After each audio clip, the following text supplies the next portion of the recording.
those Avs. How about them? No, what they've done, second. They're on a 19-game streak where they've scored a point in 19 straight games. How many of those games they won? All but 3 of them. They tied. They lost one in overtime, but you still get a point for that. Right. Yeah. They're on a roll.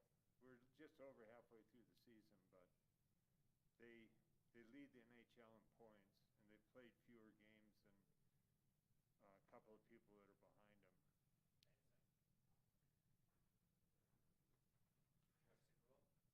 Yes, of course. I'm a football nerd. I actually watched the first half at the Elks Club and then missed the halftime show because I was traveling to watch the second half. It's good, you know. It's been a curiosity of mine forever to join. Oh, I'm not a member, but I have a bunch of friends that are, and it was suggested, and I said, yeah, it sounds good. But I mean, top floor of the Elks building, it's a pretty stunning location, and they've got you can walk up and rooftop deck. I've seen fireworks up there once. Oh, right on. Back when we had firework people. Mm-hmm. Yeah, now Juan DeSalvo is sheriff. I don't understand his vendetta against fireworks. They're great. I love fireworks. Some years there's a drought.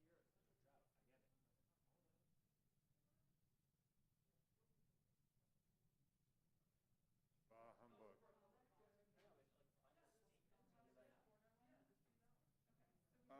It's not climate, it's fire danger. No, I understand. Some years, I get it. Dry. Oh, okay. Okay. Publicly true. So we're Say it will be. Is that your ski design? You know, I actually saw it on somebody else's post, and Hey, Sarah. blue line is the route up. Shannon no longer is a member of the club, but you and Nicole are Hopalong. I graduated. Do you have one of those game times, or game ready things? Game ready. I don't think I know what you mean. I had This is one how that it my played brother out. loaned me when I had my knee replacement, But and it you know, Ted. has cold water reserve. Okay, Oh, so the ice machine. we've done some skiing. It automatically will seasons. cycle and give you pressure, air Yeah. pressure, and cycle the water. And You know, we'd been. It was last a couple hours before you have to change, put some more ice in it. Wait, It's called game ready or game time or something like that. Yeah, I don't remember what Ted and it's called. I Christy. had one of those for like art 3 party down by the river. Sunny, beautiful day, and we're like, "What are you guys up to Those tomorrow?" things And they're really help. we're going to ski North Maroon. And we're like, oh, we're thinking about that too. We've never been up. And they're like, do you know the route? And we're like, kinda. And they're like, well, why don't you just come with us? And I don't know if it was intentional or not, but I think they said meet us at the Maroon Lake, over a Maroon microphone. Lake Park. It's no big deal for there to be an empty microphone. The intention was to help spread it out. I'll give you a little bit more room here, Tori. Sloppy. Oh, yeah. Thanks. I appreciate that. Good. Here, let me get the water out. It is. Yeah, it's time for me to get a do. So, Go to the bench. yeah, meet at No the idea, Maroon it's Crater Lake, Maroon Lake parking lot at 6 a.m. So we get there at 6 a.m. and there's a bunch of activity there. But people are going up Pyramid, other people are doing whatnot. And we saw Ted's car. Testing but from there he WebEx. was. They had 1, already 2, left, 3. which was Is it actually super a loud good or is it move. So okay? we're like, oh, well, we'll I don't just think you follow can ever go back. their tracks. You know, how hard could it be? And it was. And Paul, would Smelling you bread speak into a crumbs. mic just And for we a test, actually please? ran into this party from Telluride who knew some people that I knew, and we were like, "What are your plans? We're Hey, doing Ruth, North can you Maroon." hear me over the microphone? We're like, "Do you know the route?" Well, we were just going to Check, boot up the face, and we're like, "Don't do that. There's going to be skiers skiing down, and it's a technical route, and follow us." Well, I can So use this. Hey, Ruth, testing from the in-room microphone. Check 1, 2, 3. But you're not caught off guard. Like, Sounds good. Thanks. We're not done by 7. I'm leaving. good. Pretty good. That's why I just told him to bring everything.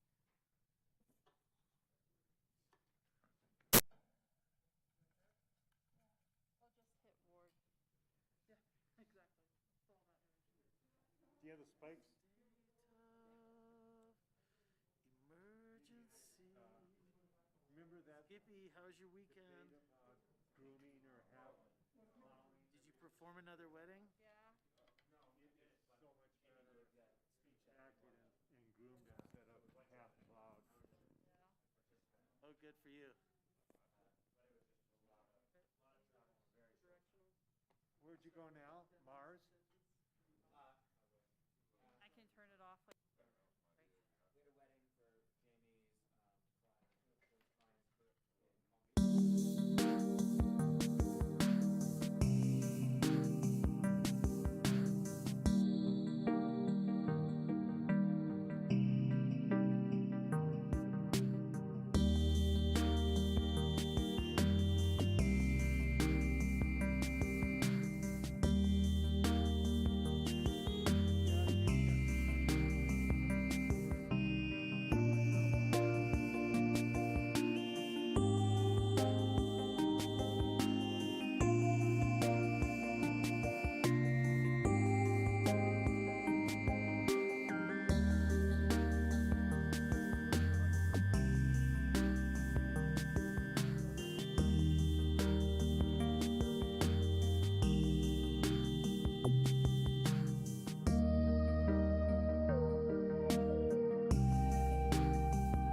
14th, 2022. Let's see a couple of notes first, just to say happy Valentine's Day to everybody.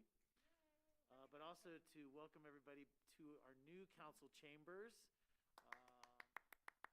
and our new council sound system, which we hope is working well. Looks like everything's going all right so far. So we have an agenda for our work session this evening. Housing items. One, our council goal in Burlingame Ranch 3, affordable housing.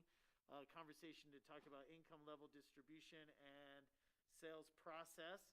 And then item 2 is housing, also the council goal for Lumberyard. And this is the housing design process update. With that, we'll get started right away. But I'm going to turn to Sarah first because maybe there's other housekeeping that needs to be done. Just, Mr. Mayor, I wonder if I think we're planning on doing the Lumberyard first. Is that correct, Chris? Because we have the whole team here. I would prefer to do that first because we're paying consultants to sit through this if we do the other one first. So if you don't mind the order, it would be appreciative to do Lumberyard first and Burlingame secondary. All right. Thank you. Very good.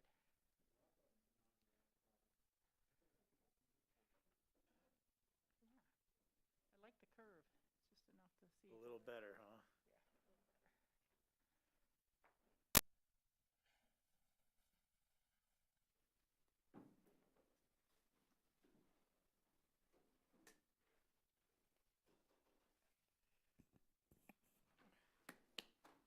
Yeah, and the table's not up here. It's working. So far, so good. I would try to raise those chairs every time I sat Yeah, down in that other room, and it never got to be enough to be elbow height.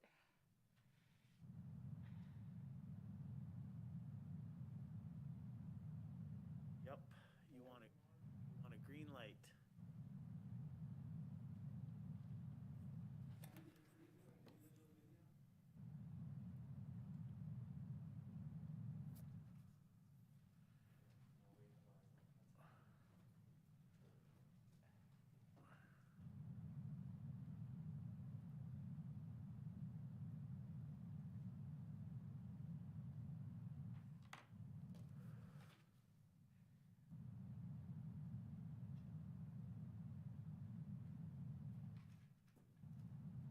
Hey, looks like we're up and running.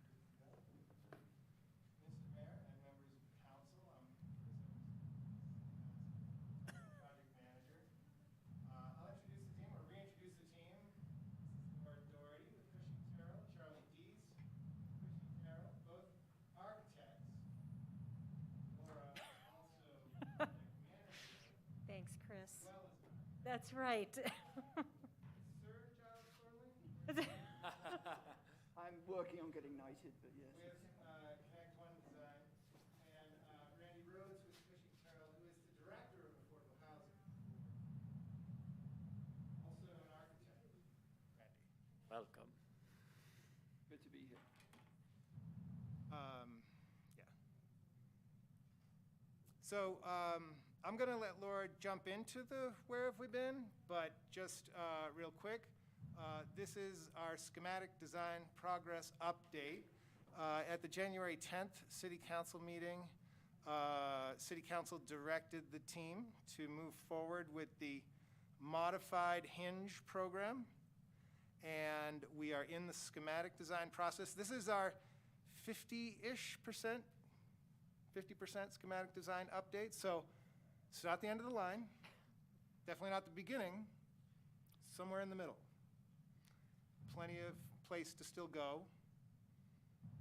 Hand it over to Laura. Fantastic. Hey. Thanks, Chris.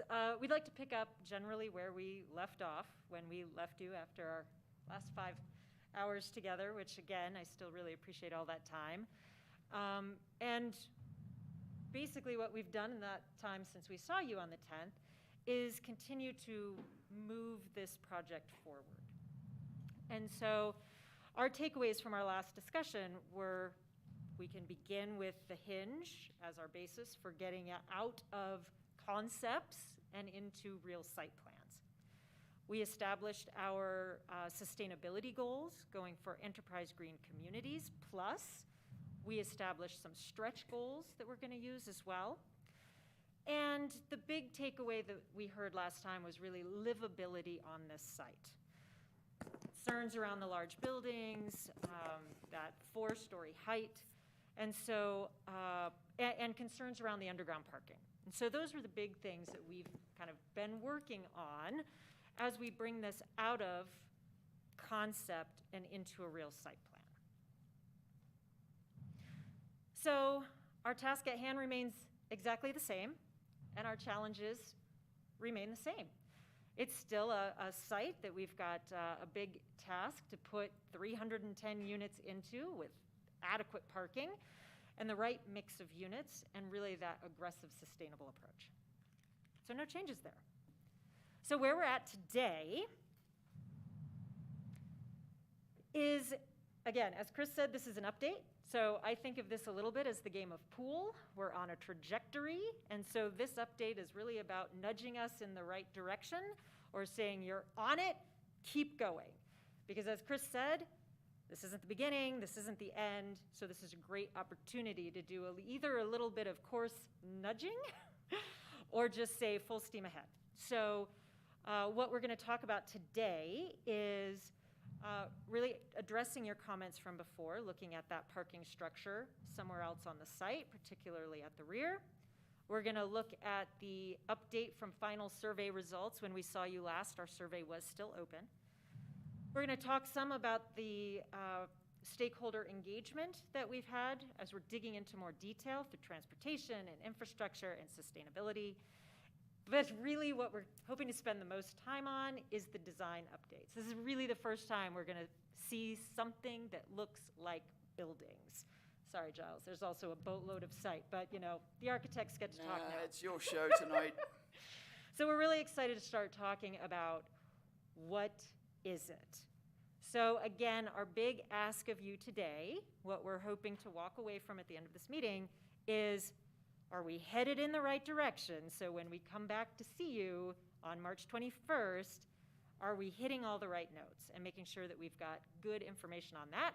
Or if it's time to start pivoting and looking in different directions. So really the big ask is, are we good to keep going with regards to livability and architectural character? So where we're at,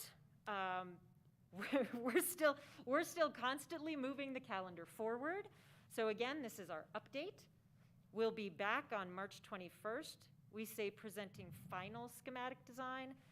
Obviously, we know it's not quite final. We'll be looking for your comments at that point, but in our mind, this is going to be our best foot forward to saying, this is schematic design, and this is what we're going to move the next phase of the project into. Pro formas will be based on this. Phasing will start coming out of this, financial models, all of those pieces. So it's really that, all right, do we have it set up? Is this the right scope? Is this the right look and feel for moving the project forward? So that's kind of where we're at and where we're going. And again, part of today's update will have that engagement after the survey closed, but also just a reminder of all of the stakeholder groups that are being engaged in the background. And just to specifically point out, we've got a number of departments and teams and groups listed here. And we didn't get on this list, but Mountain Rescue Aspen has been involved in some of these discussions as well, as we've considered access into and out of their site, preemption around that signalized intersection. So apologies to them for leaving them off the list, but they're definitely included. And there's probably a number of other folks that we have engaged because the list is lengthy that are not here. So apologies to anyone who knows they've contributed important information and are not yet on this list. It's been a pretty engaged group of folks that have contributed to this. So we've seen this one before, and this is a little bit of that reminder that we haven't forgotten. So Randy, what have we not forgotten about? Well, we're always focusing back on the vision that we talked about from our very first meeting with you, and we know that the city has a strong commitment to affordable housing, and it's clear in the philosophy and the vision of the city. We also know, next slide, that that vision for importance is shared by the Aspen-Picken County Housing Authority as well. So we've crafted our vision on the next slide that we've shared with you before, but this is a constant point that we refer back to. That we're creating a stable, thriving, affordable neighborhood. It's pedestrian friendly, environmentally sustainable, connected and welcoming. It looks, lives, and feels authentically Aspen. So we're constantly measuring where we're at against that vision. I could see us adding the words modern to I like modern that. Aspen. I like that. We have a historical design even that we set aside and work with more modern Aspen style. Because this is not going to be Victorians. Exactly. Real quick. Yeah. I'm getting some messages about our WebEx feed that is saying that if we're not close enough to the mic, we're not getting a good feed and that it is cutting out. Okay. We'll talk a little closer to the mic. I think that's the key, is that if you are close, that it does work. But if you are even off of your mic by about 1 foot to 14 inches, that it is cutting out a little bit. So you do want to try to stay close. Thanks. Thank you. Next slide. Thanks. So we know that community connection is critical. And addressing the parking on the site is something we've talked a lot about because we don't want this development to create parking problems for the adjacent neighborhoods. We want it to be pedestrian connected and have walkways that connect into the adjacent neighborhoods. And we want that the folks that live here have easy access to all the forms of transportation that are available. Next slide.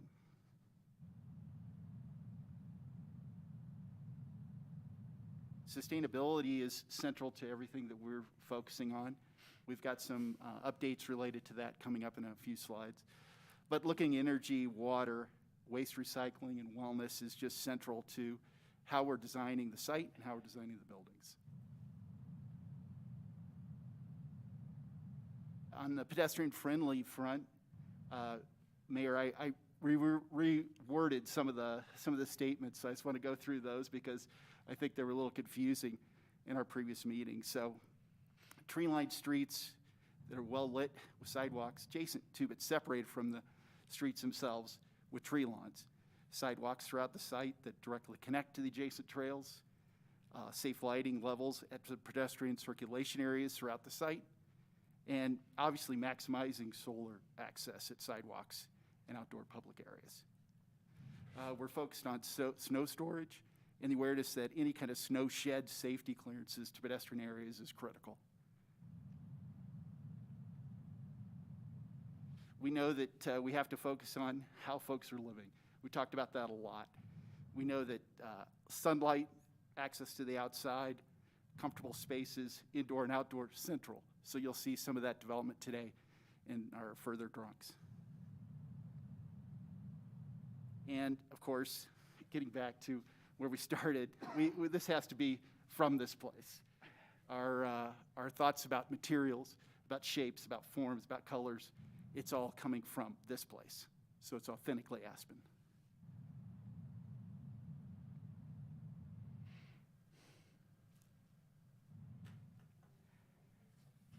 So one of the specific asks from our last time together was, one of the options we presented was a parking structure at the front of the site.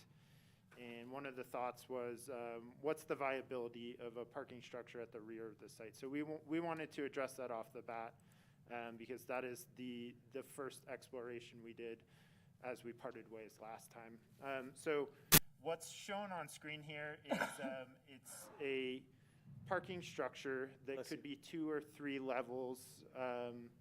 We had initially developed this for the front of the site, so it was an easy opportunity to overlay it on the south triangle against Deer Hill to kind of work through the repercussions of a move like this. One of the things to point out is that even with a structure like this, we still have to provide the same fire access all the way around it. And so that's why you're not seeing it pushed up right against Deer Hill there. And what we found is that even if we kind of shrunk versus what is shown here, it has this kind of ripple effect through the site.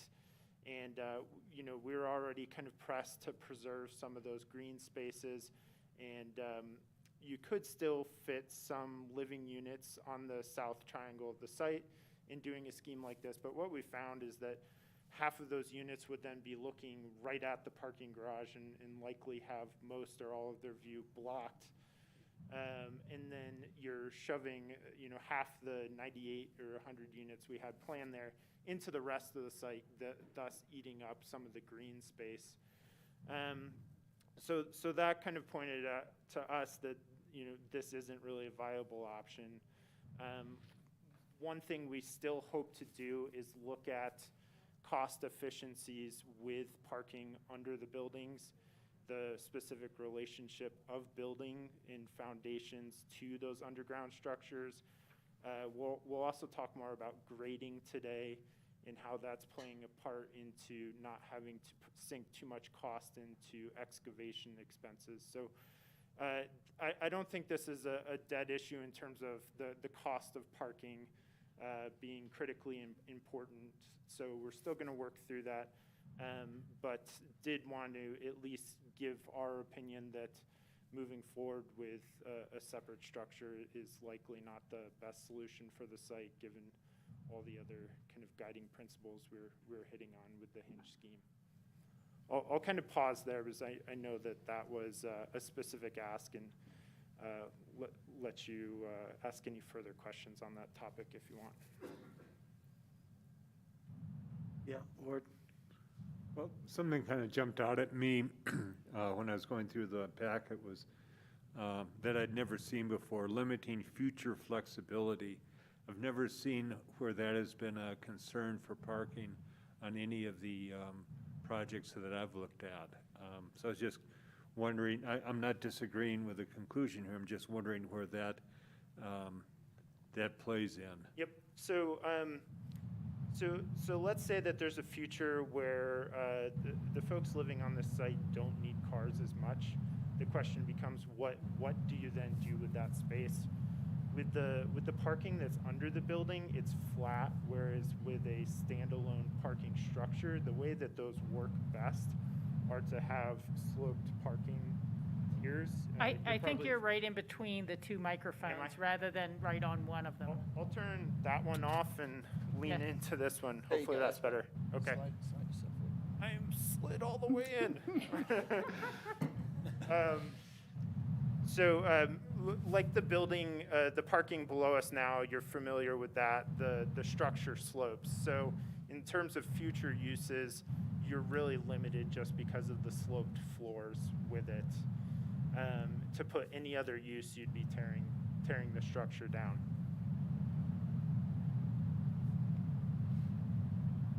All right. I don't know, for me, it's a non-issue. A slope. I understand it, I've never seen that as a consideration in parking before. Well, I think it's because I don't think we've ever looked at more than one level of underground parking before. So when it goes to multiple levels, that's when it changes into being more effective with ramps. That's correct, John. Okay. All right. Yeah, Rachel. Yeah. I really don't know when is the right time to interject some things on this. I mean, I know I was not asking for parking in the back because I really like the idea of the parking helping block some of the noise and things like that.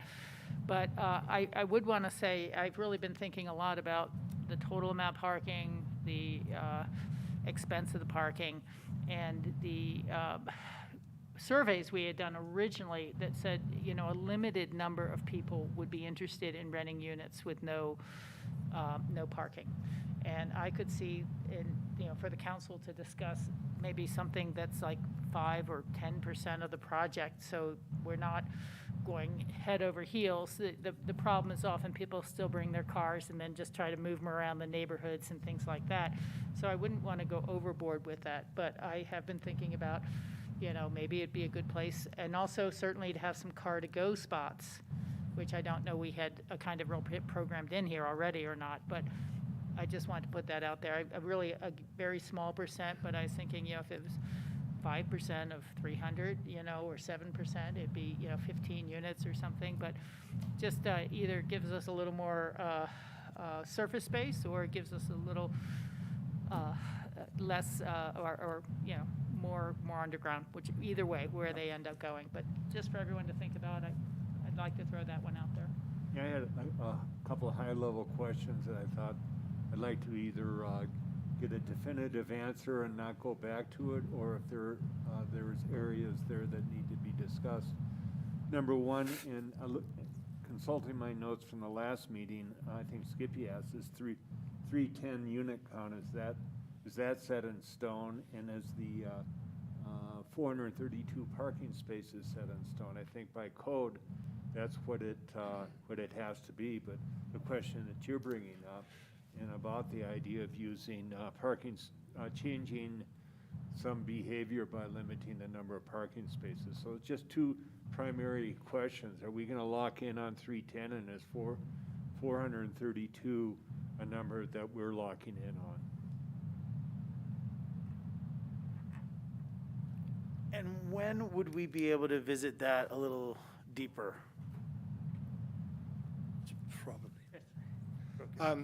Can you allow us to advance in the presentation to the point where we get into the detailed discussion of the overall site plan? Yeah. And then bring up those same points Perfect. while Charlie's going over the site plan, and we can get into more detail. It's only a few slides ahead. Yeah. Okay, no problem.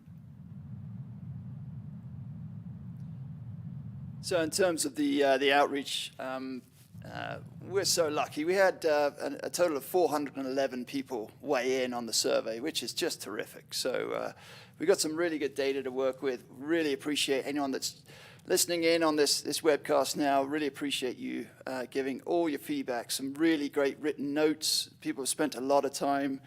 And we wanted to tell them that we've taken every comment into consideration into the site plan and the architectural character, and all your thoughts and comments have been very well received. That being said, things haven't really changed much since we last checked in with you in January. We do have some statistics there in terms of the number of people that live in the city of Aspen versus those that live in Picken County who responded. And the number of people that are working in Aspen versus working in Picken County, that's 67% to 23%. And 30% of the people that responded are really interested at living at the Lumberyard, with 70% of the population not envisioning the Lumberyard, but really weighed in from a community feedback perspective to give us their vision.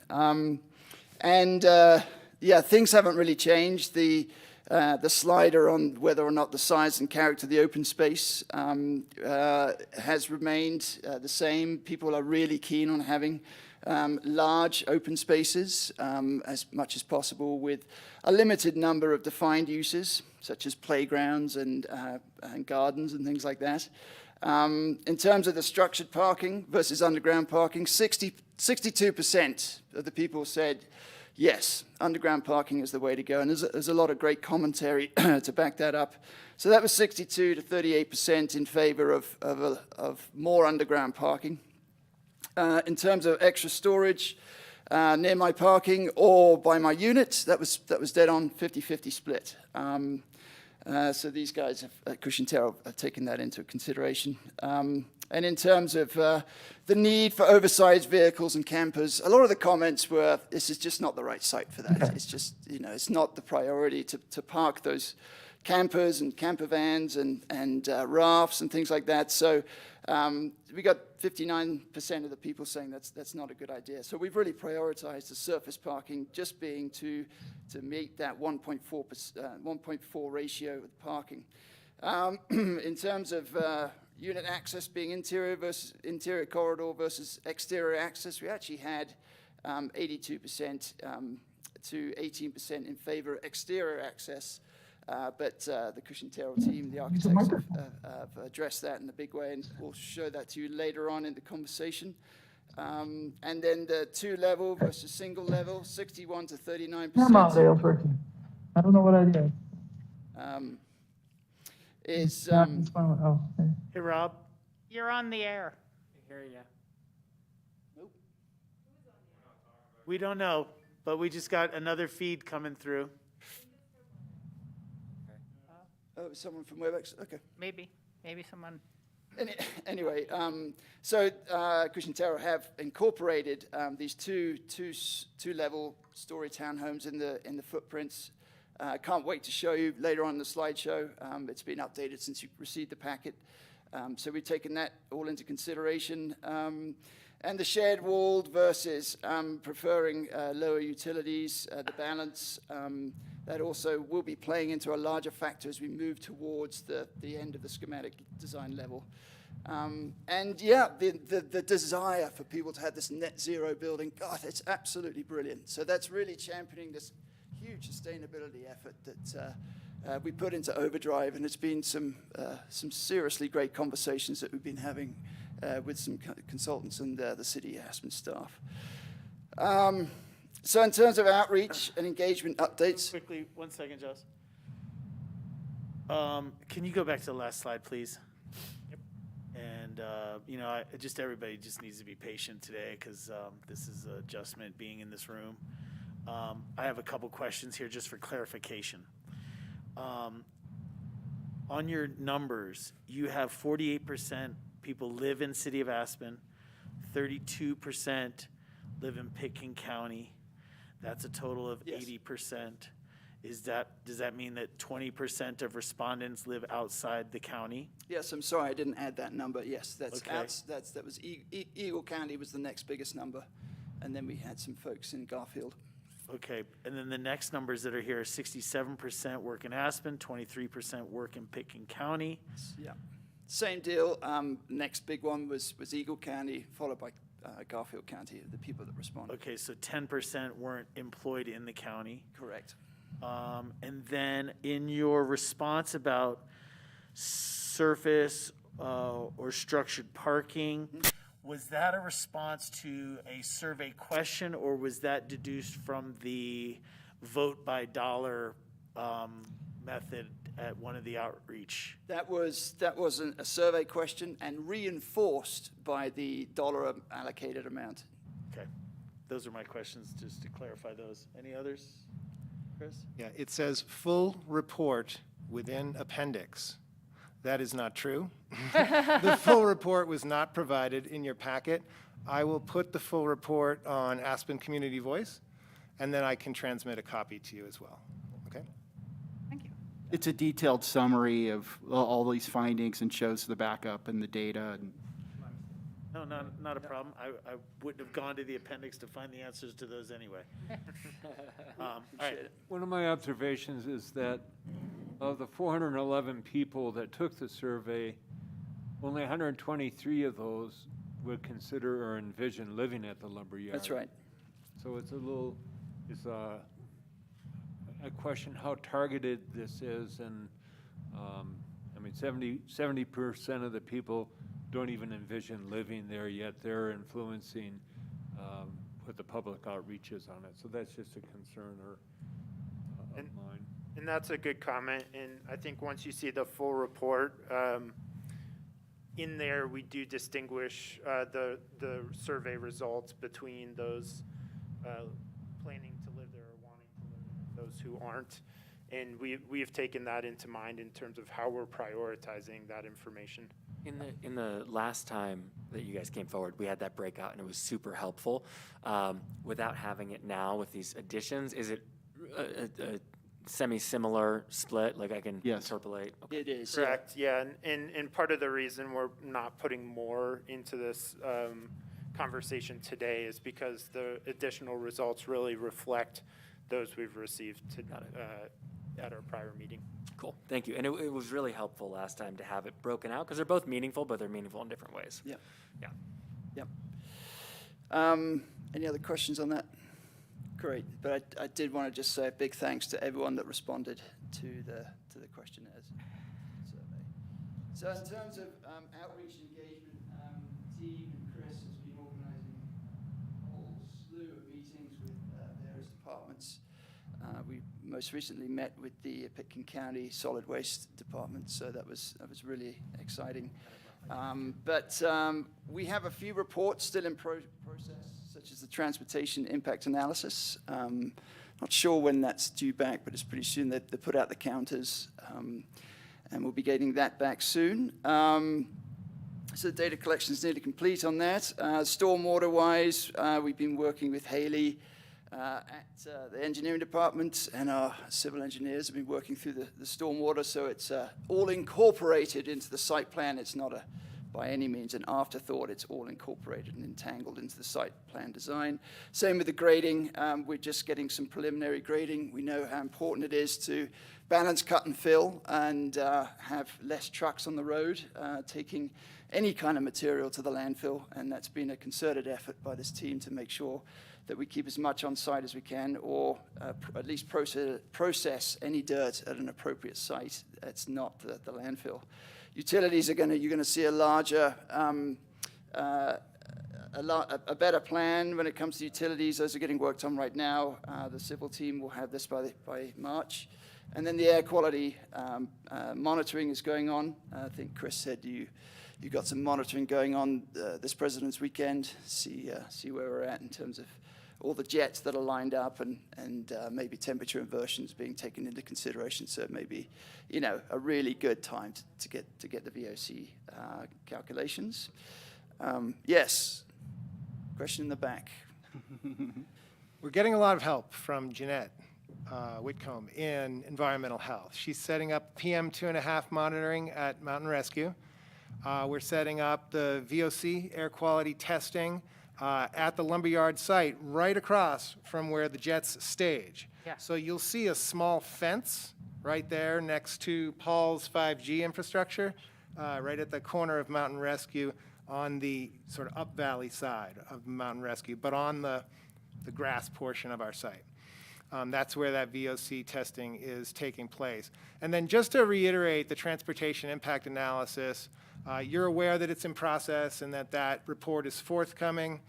And what that is looking at as all the traffic counts at all the in and outs at the Lumberyard, at the ABC, at the airport, and also the throughput on 82 and the effects on the entrance to Aspen, whether or not we are creating more traffic, creating less traffic. We're hearing folks in the community talk about their perception of that. The report's going to address all that, and you'll be seeing that. We're aiming for the March 21st, or at least to have some information by March 21st, and we'll see if we can get you the whole report by then as well.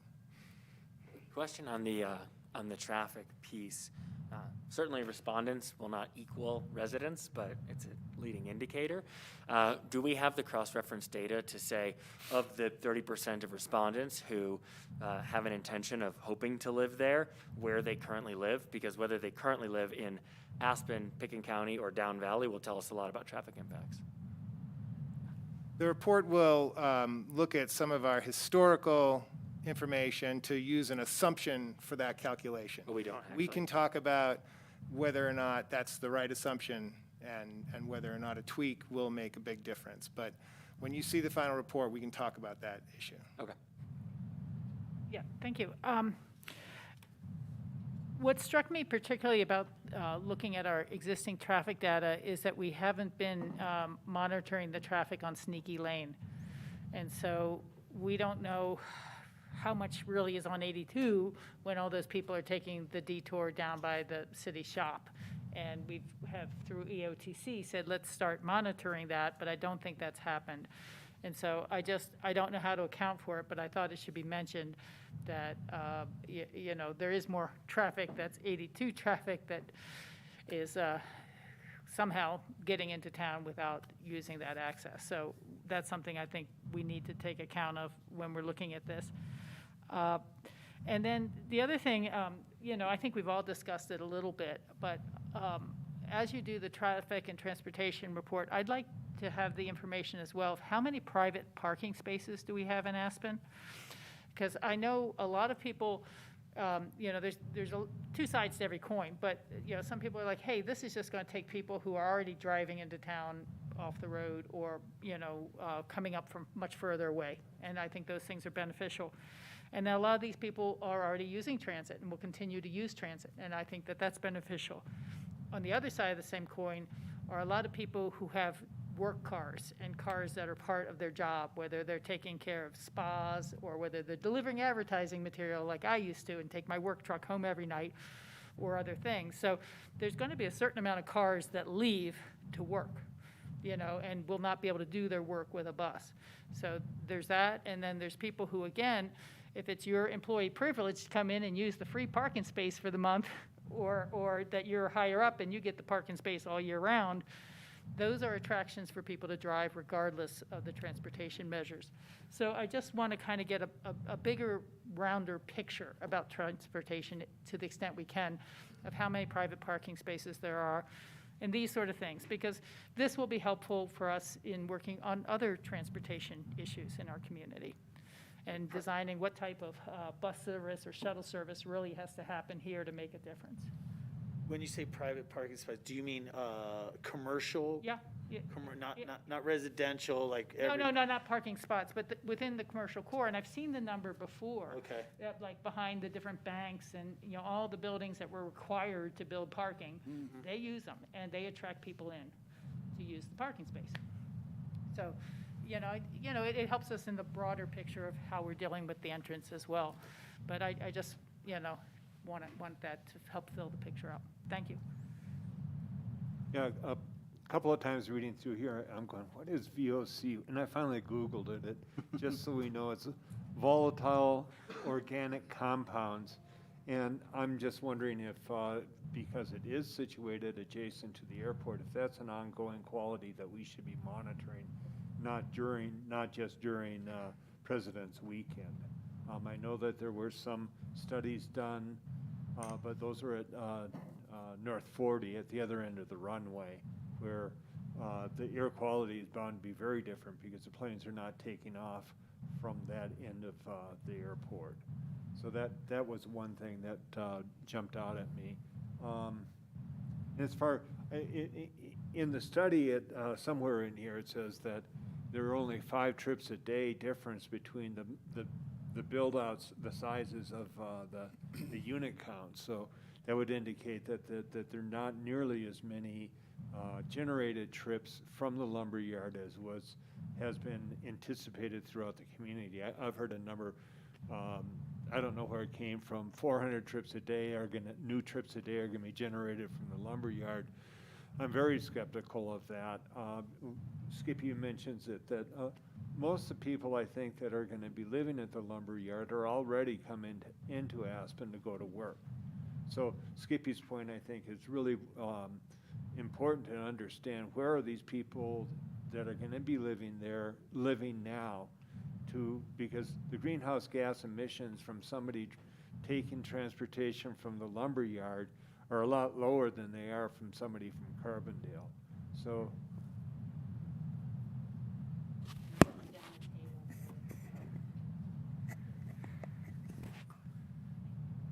oh boy. I know. We're figuring out all the things. Yeah, Chris. And then I just also wanted to mention, I failed to mention, that the report is also going to look at some potential shuttle routes and evaluate shuttle routes and sort of put those on the table for discussion. And having a shuttle available would probably take someone who already commutes from far away and now lives at the lumberyard. They're commuting from less far away, plus now they have a potential shuttle that they can use. What's the likelihood that they're then going to decide to drive, right? So the report's going to have that as well. Yeah, I'm sorry. I understand that, and I think we'll catch most people on transit, but I just want to say there's an awful lot of employment opportunities that are not on our transit line, like STRs on Red Mountain and Mountain Valley, and there's a lot of people who will be using their cars. They just do, and whether you don't use it maybe to come to work, but sometimes now I'm coming in to get 4 bags of groceries, I'm going to use the car. So, I just don't want to undersell it, and I don't want to oversell it. I just want a straight report. Yep.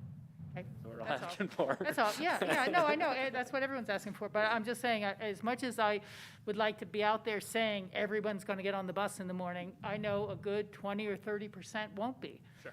Because of the nature of the employment opportunities. If you work up Castle Creek or you work up at Ashcroft, you are not gonna get on the bus. Yep. Yeah. I'm a presentation hog. This is supposed to be your wee bit. I think it's, Yeah. Hey, one last question on, just on this slide. I know we should and do care about PM10 already, but PM 2.5, is that become a federal standard, or we're just trying to get ahead of it before it becomes a federal standard? You know, Jeanette said that she could be on the call, and I told her she didn't need to be. But we can have that answered later. I just was wondering, because I know there's been Just a lot of FYI. angst about that being implemented, and it would be good to make sure we're on top of those things, but I start to worry about how we take care of the PM 2.5 in the rest of town. But that PM 2.5 monitoring location will be ongoing.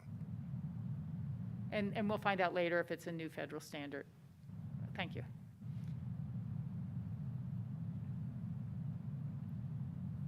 So a few sustainability updates, and I think, hopefully you've seen that this is interwoven to our process and not just one slide and stands alone. So at the last council session, work session, what we discussed is moving forward with Enterprise Green Communities Plus.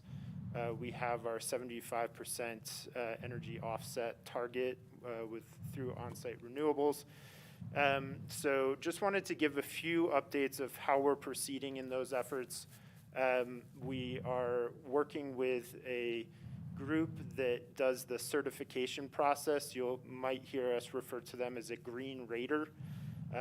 That is required in a lot of these sustainability programs. So they are starting to come in the loop, and that's group 14, and they help guide the entire team in that process. So we've had a workshop with them in the stakeholder group, the city departments and core, to get into the logistics of how do we actually tackle this. So that's moving forward. We'll continue to update you on that front.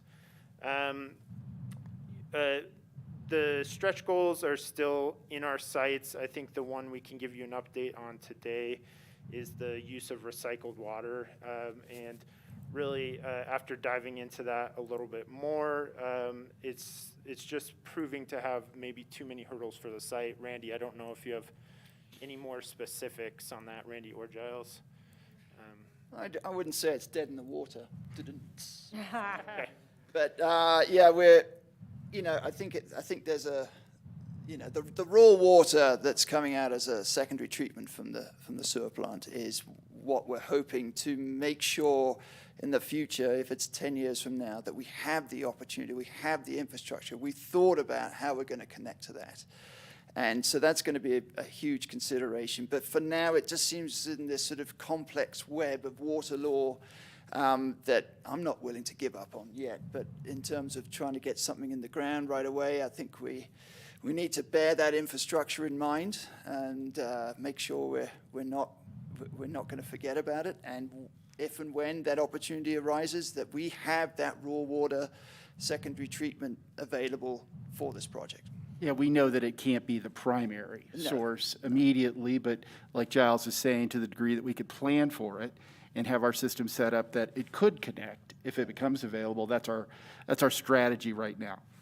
Can you just kind of add a little bit more color for that when you talk about the complex web? I don't really know what you're discussing. Yeah, I'd love to add some color to complex webs of legal matters pertaining to water, but Skippy, I really can't. I'm trying very hard to get the utility department. It has to do with the return flows, and the return flows are owned by the river, even though they come from people in town flushing their toilets and then going through Thank the you, Rachel. wastewater plant. Yeah. It's the return flows. The folks in the City of Aspen Water Utility said, you probably shouldn't plan for this in the early phases of the project, but it would be nice if you could maybe somehow in the future phases connect to it. Right. That's where we're at. Right. No, I'm not going to give up on that. So. The one thing I think might bear a little exploring, and I don't know enough about it, but they did create legislation to allow rain barrels to collect rain and use that. Now, I don't know if that's only for single-family homes or if that's something that could be used in a multifamily project, but we could take a look at that. You know, that was just recently allowed. And I believe that's up to 3 or 4 units, so we're well beyond the past it. threshold, yeah. Okay. Just a smidge. 1 barrel per 3 units. Yeah. Minimize it. All those common sense things about rainwater harvesting, we'd love to use on this project, just doesn't apply in the legal world of water right now. So No, which is Well, just pretty think about where the frustrating. drain spouts go to. Oh yeah, oh don't worry, we are absolutely. And I think we'll be able to provide some more updates as we get more into our stormwater management and on that side. You'll start to see the formwork of that today when Giles starts talking about the site plan. And then the other sustainability note for today is the progress on the net zero target. You'll hear me talk about in the formation of our unit floor plans, how we're taking that into effect, kind of the trade-offs between envelope window sizing, the effects on energy, daylight views, and then ultimately what that translates into your need for photovoltaic areas with roof areas. So that's kind of where we're at today. Some of our next steps are doing building-wide energy modeling to better understand not only the challenges there, but inform some of our system selections, because there is a crossover with cost and system sizing versus your building envelope as well. So we're trying to find the sweet spot there. So understand that's an ongoing effort and will be woven into the building design discussion. Thanks. Just kind of a comment along those lines. I live in one of our older affordable housing units, and I can't have a electric heater plugged in one room and an air fryer in the other without blowing a fuse in a different room. Yep. I mean, and so we're just seeing so much new loading by people.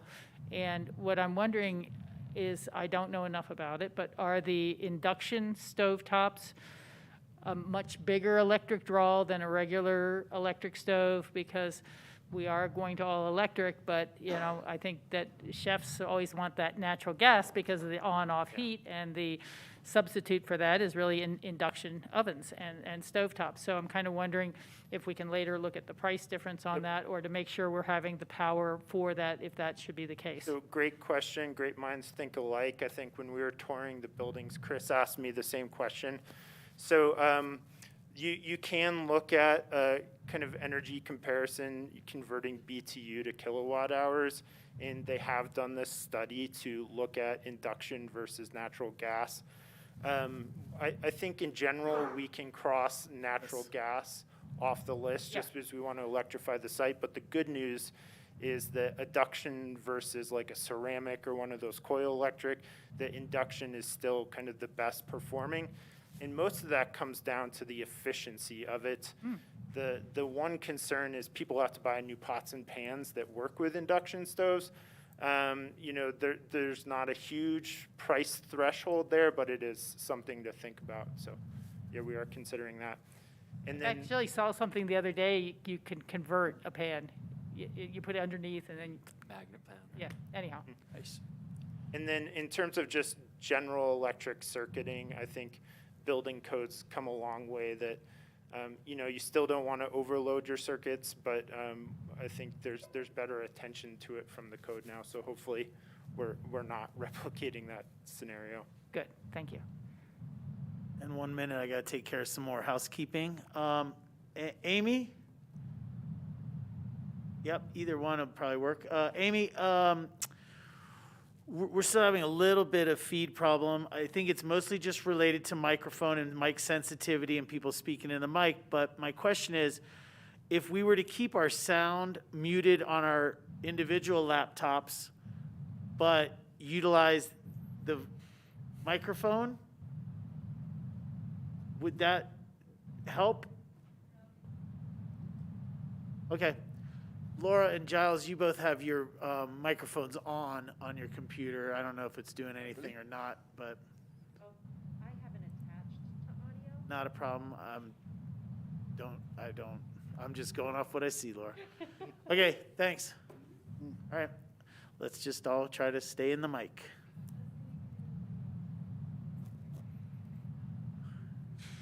This is going to be so conductive to future conversations. You So- can't even look at your colleagues Yeah, I mean, while you're that's talking. not going to be We just we'll figure it out as we go.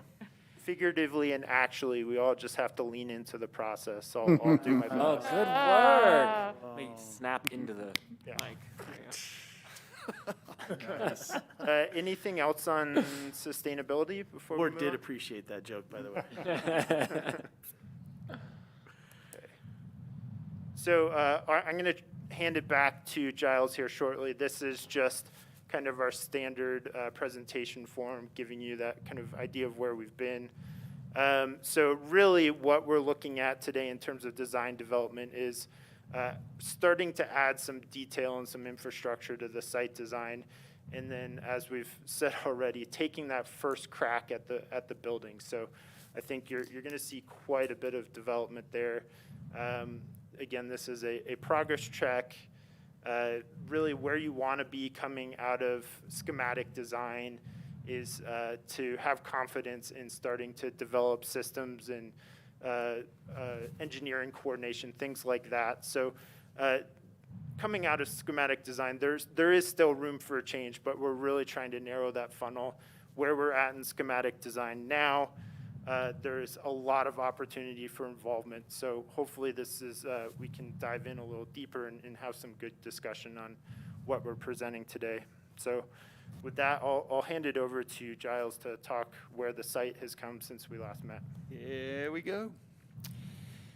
Okay, so you can see the three site plans and the evolution of those site plans since November, that you gave us the nod and the wink and the go-ahead for the Hinge site plan.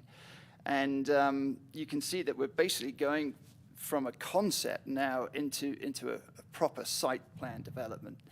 And under the lens of all the items that Randy first spoke about in terms of pedestrian friendliness, living well, authentically Aspen, sustainability, and trying to make sure that we pass all the tests under all those filters and guides. So, you know, we went back and re-examined what we did in January and worked very hard to flush out a number of items.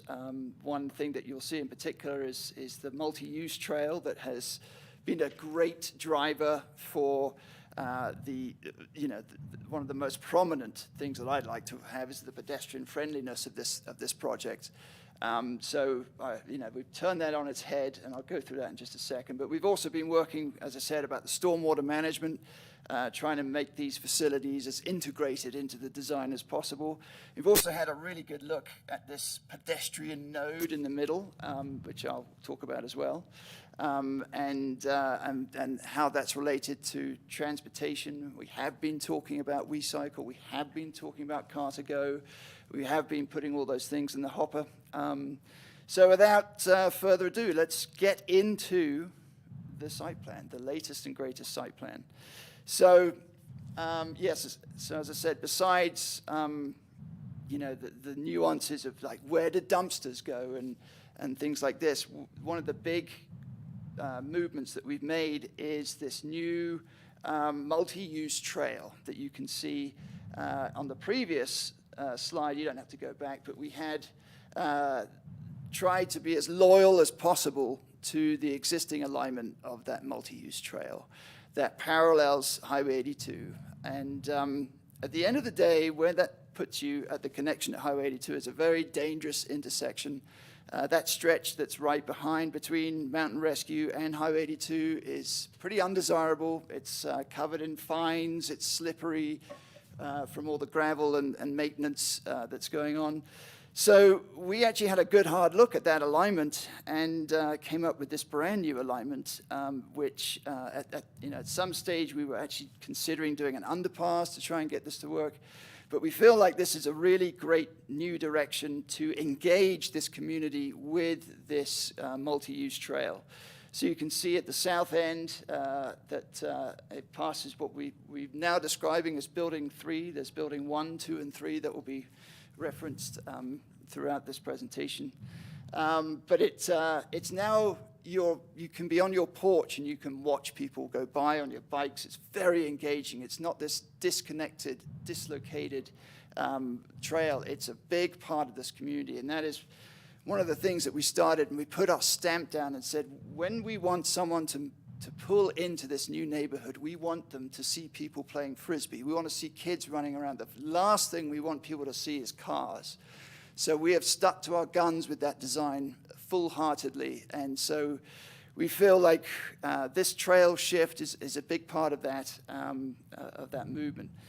And if you wanted to go and continue to the Annie Mitchell side of things, you can go in an easterly direction and move up through the trail. The trail is 8 to 10 feet wide. But in the rest of the time, you are engaging with the community. And this is no different than where I live in Burlingame. You're starting your journey at this community, and you're hopefully in a slow kind of frame of mind and saying hi to people and passing people in strollers and things like that. This is the kind of community that I feel is deserving of this project. So this has been a really great shift to us, and has resulted in basically a brand new approach to the entrance, which we have a blow-up slide next. But in terms of a pedestrian-only zone, which is shown here in sort of that orange hue. So when you pull in, again, you see people are roaming around that intersection, and it's people you're seeing. You're not seeing cars. It's a raised platform at the same level as the plaza that we've got identified as number 6. I'll get through that in just a second because we've got a blow-up side of that on the next one. But also wanted to go over some of the other high-level items and start with the parking. I know we had a conversation about the parking earlier. That hasn't changed an enormous amount. Just wanted to show you that we do have still parallel parking spaces. And we have carport spaces, which are identified with this sort of orange boundary. And we have taken the underground parking to the next level. I was hoping for a cymbal crash on that one as well. We have looked now at, let's go back to that conversation. When we're excavating for those buildings, we have to go down 4 feet anyway for frost depth. We're going down to 11 feet for the parking garage. Those parking garages, even if cars they go away in 20 years, that is still a terrific space that could be any kind of things that could be reused for storage or battery storage or autonomous vehicle storage. So we are now saying that Building 2 will also have underground storage based off the great feedback we've received from the community, that they're not shy and they're aware of the higher costs associated, much higher costs associated with underground parking. We've reinforced that idea and had to play with the fire department's needs for access to these buildings, has resulted in parking, I think it's now to 57% underground. Is that right? Correct. That's right. Correct. Yeah, so we're at 57% underground. But what does that give you? That gives you these carports, these vegetated carports, which all but disappear. And you've got these parallel parking spaces that are at a pedestrian scale and level. And so we feel like we've struck a really, really good balance here in terms of the amount of open space, green space, active space, and the type and size of parking that we have on the site. I just think it's worth reiterating for everybody. When you started this process, we left off on the conceptual planning process. That was 100% parked underground, right? As a result of our conversations since that time and the work that has happened as a result of those conversations, you've since taken 43% of the parking and moved it to the surface. So you've done a lot to affect the amount of underground parking. Yeah, thank And you. along those same lines, aligning it with the building structure is really doing a lot of double duty there rather than kind of the random spacing of the buildings. You would have had to up your structure a lot more to make that feasible. Yeah. Yeah, I was just going to suggest something that might be worth looking at, although this is not to say you haven't done a fabulous job with the constrained site and the demands we have. But now that, you know, we can really look at a design like this up close, it really makes me wonder about talking, whether there is a conversation to be had with Mountain Rescue.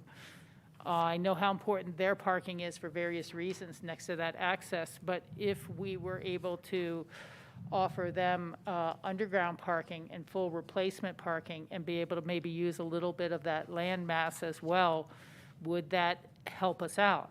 And, you know, they need that overflow parking the most when they have a rescue and everybody's coming in and they don't use it all the time. So on the right-hand side of the building in these pictures, you know, not touch that, but where that road is going to be put in, there's going to be a lot of work already for the access coming in.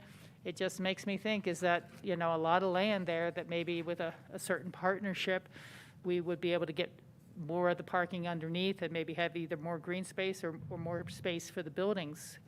So I just thought I'd throw that out there. So our conversations with Mountain Rescue have looked at 3 conditions.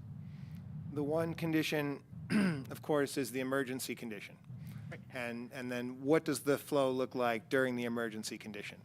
The second condition is non-emergency, day-to-day. They don't have tons of use at their parking site. The third condition is non-emergency, but when they have like an evening meeting.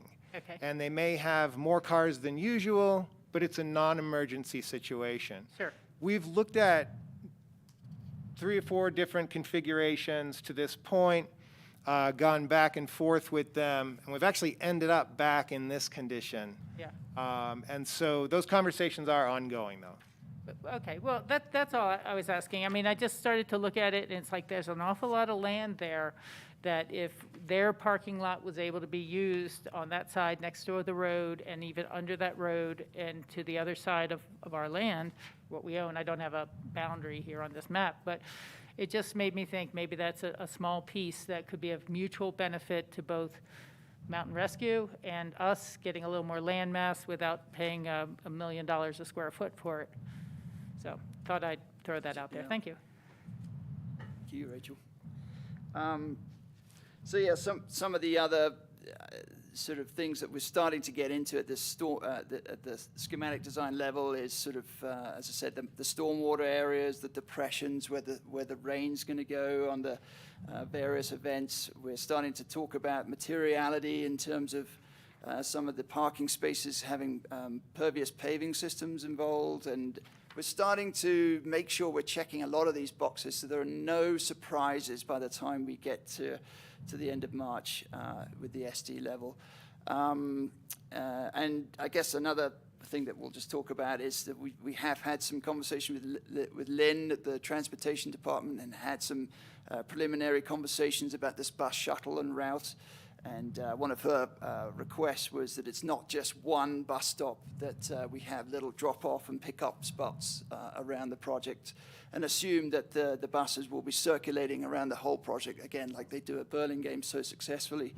So we've got some places and spots allocated for drop-off and pick-up. Yeah, we've been working with the parking consultant on access points for where the underground parking will start, and yeah, we're at a very realistic point, and there's some plans that show storage as well downstairs, as well as a number of parking spaces. So, anything else, guys, on this? You talk about the berms? You mentioned The bermage, yes. So we, of course, want to have some sort of protection from Highway 82 for at least the ground floor units, and we've been working with CDOT to try and understand where the berms can start. And at this point, they are not allowing us to put berms on their section of right-of-way. So we have some additional constraints, but that was one of the reasons for moving the pedestrian path into the project, is to provide us with more room to berm, and the berming can take any type of form at this point, but we're trying to use as many of the boulders the rubble, the concrete we bust up, the asphalt we bust up is going to be at the base of these berms, again, as a part of not trying to haul anything off the site, and try and build those earthen berms up as high as possible. And when they can't get them high enough, we'll be doing something that was done at the Maroon Creek affordable housing that we spoke about last time, Rachel, that adds an additional wall on top, to get as much soundproofing as we can. So we felt like, that was a big part of the shift of that multi-use trail into the project, has provided us with more breathing room between the edge of asphalt and CDOT's right of way and the start of the road. So we have some sections that we can show you about the berms. But we've been studying it very hard and understand the need to make as much of a barrier, vegetated, earthen, rock, whatever it may be, especially for those first story and the users of the ground levels of the buildings. Okay, let's move into the... We got a couple questions for you, Ward, and then John. Yeah, thanks. Yeah, this is going ahead. In the appendix, you have the parking for Building 2 shows 87 units, and Building 2 64 underground parking. So it just makes me wonder, well, who gets the parking? From a policy, do you pay extra for an underground parking space? But you don't have 87 subgrade parking spaces, and I really appreciate that we're not doing 100%. Everybody wants 100% below grade until you look at how much it costs. So my motivation to decrease the number of subgrade spaces is primarily the cost, but how do we get to an equitable solution of who gets those subgrade parking spaces? That's not something I expect you to have an answer on, but. Well, there are also carports, so there'll be covered parking underground, and there'll be some of the at-grade parking will be covered as well.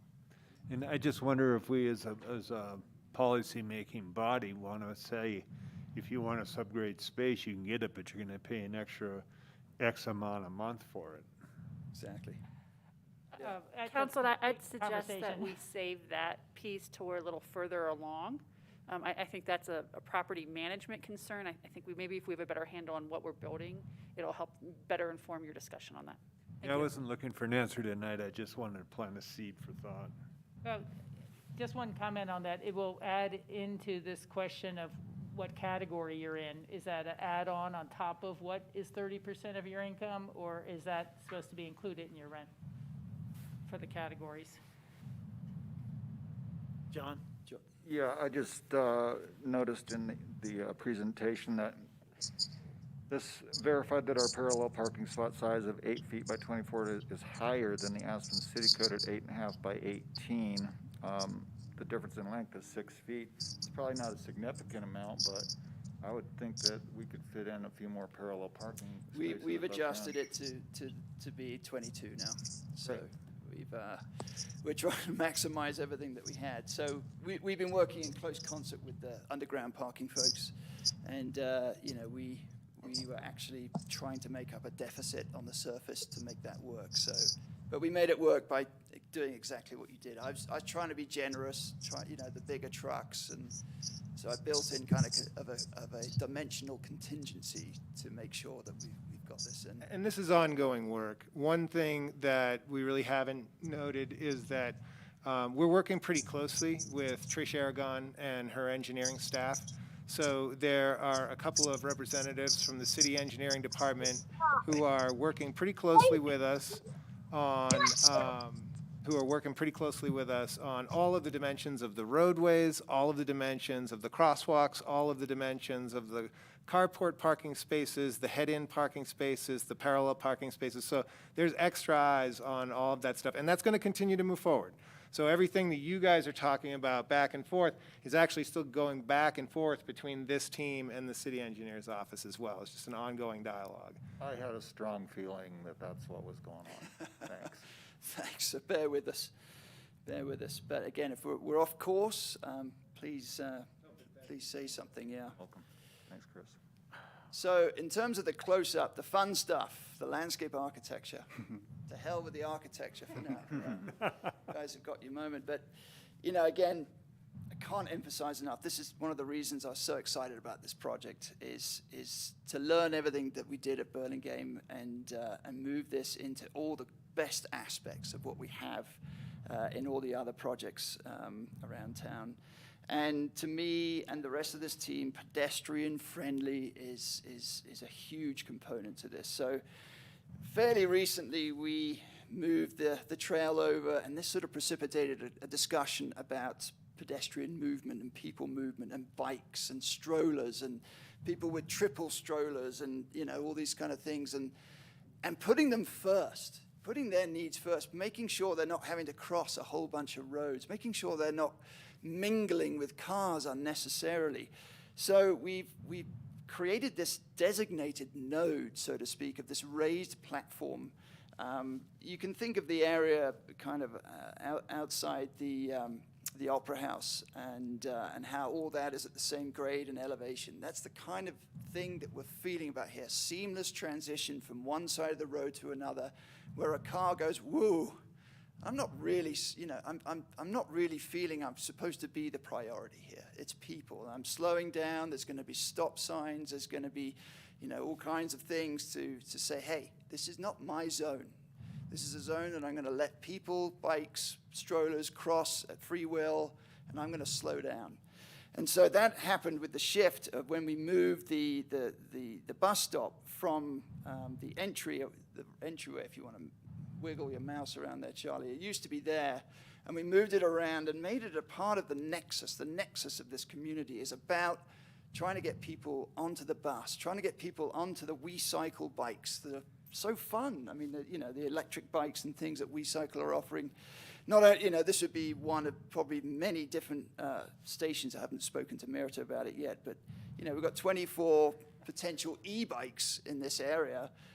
That says, hey, you don't need to take a bike. If you're going into town, it's a nice day, you've got all kinds of options. And who knows, this bus may circulate on 3 times an hour basis because it's so popular. I hope that's the case. It's the case that happened at Burlingame, that, you know, it started at, you know, once an hour, and now it's twice an hour, and it's really been successful. It can work. So, you know, and, you know, some other ideas have been put out there that someone, you know, Louis Swiss has a little stand out there in the morning, and people are encouraged to go get a cup of coffee and a muffin. My God, those are good muffins. In the morning, just to get them to say, you know what, I'm going to leave the keys at home. I'm going to get in the car, or I'm going to get on a WeCycle, or I'm going to provide you with a spot to put your own private bike, and it's going to be sheltered, and it's going to be locked up, and it's not going to be covered in snow, and it's going to be well protected. So that was what this vignette shows, is that effort towards, this is a pedestrian-friendly zone when you first pull into the site. And yeah, and you know, at the end of the area here, we've got this sort of number 2, which is a plaza. So, you know, every Friday you can see people, or whenever, having a good time. You know, they're having some drinks on a bench, and, you know, it's part of the bringing together of this community. And just wanted to bring up one point. We approached the car share conversation with city transportation with optimism. Yeah. And we came away from that conversation with less optimism. There is an existing car share location at the ABC. I think our transportation report will provide some further information on this. We can get more information from Lynn as well. Ridership, not where she would hope it would be if she were going to recommend adding an additional car share here. She said she may be able to consider moving the car share location from the existing ABC spot to here, but at this point, she probably couldn't recommend adding another car share. We can talk about that going forward. Just wanted to let you know that we approached that conversation with the same optimism and actually came away with it with a little bit less. So I just wanted to throw that out there. Well, the only thing I was thinking is that if we, as a board, were able to say we want to build some units without car parking spaces and lease them specifically to people who don't have anything registered in Colorado and sign that they don't have anything to leave on somebody else's street, then car share would be appropriate there. But maybe if we're giving everyone one parking space per bedroom per code, then I can see not having it there. I just want to let you know what we've talked about to date with them. Okay. Giving it a good shot. So again, the premise of this, we actually twisted the road slightly so it'd be orientated on the open space, the green space. So you've got the pedestrian experience in the foreground and the park in the background. And then the berm, this is one place of the berm, number 6, that we can get quite high on, create that area, that mass of earth to help with the sound.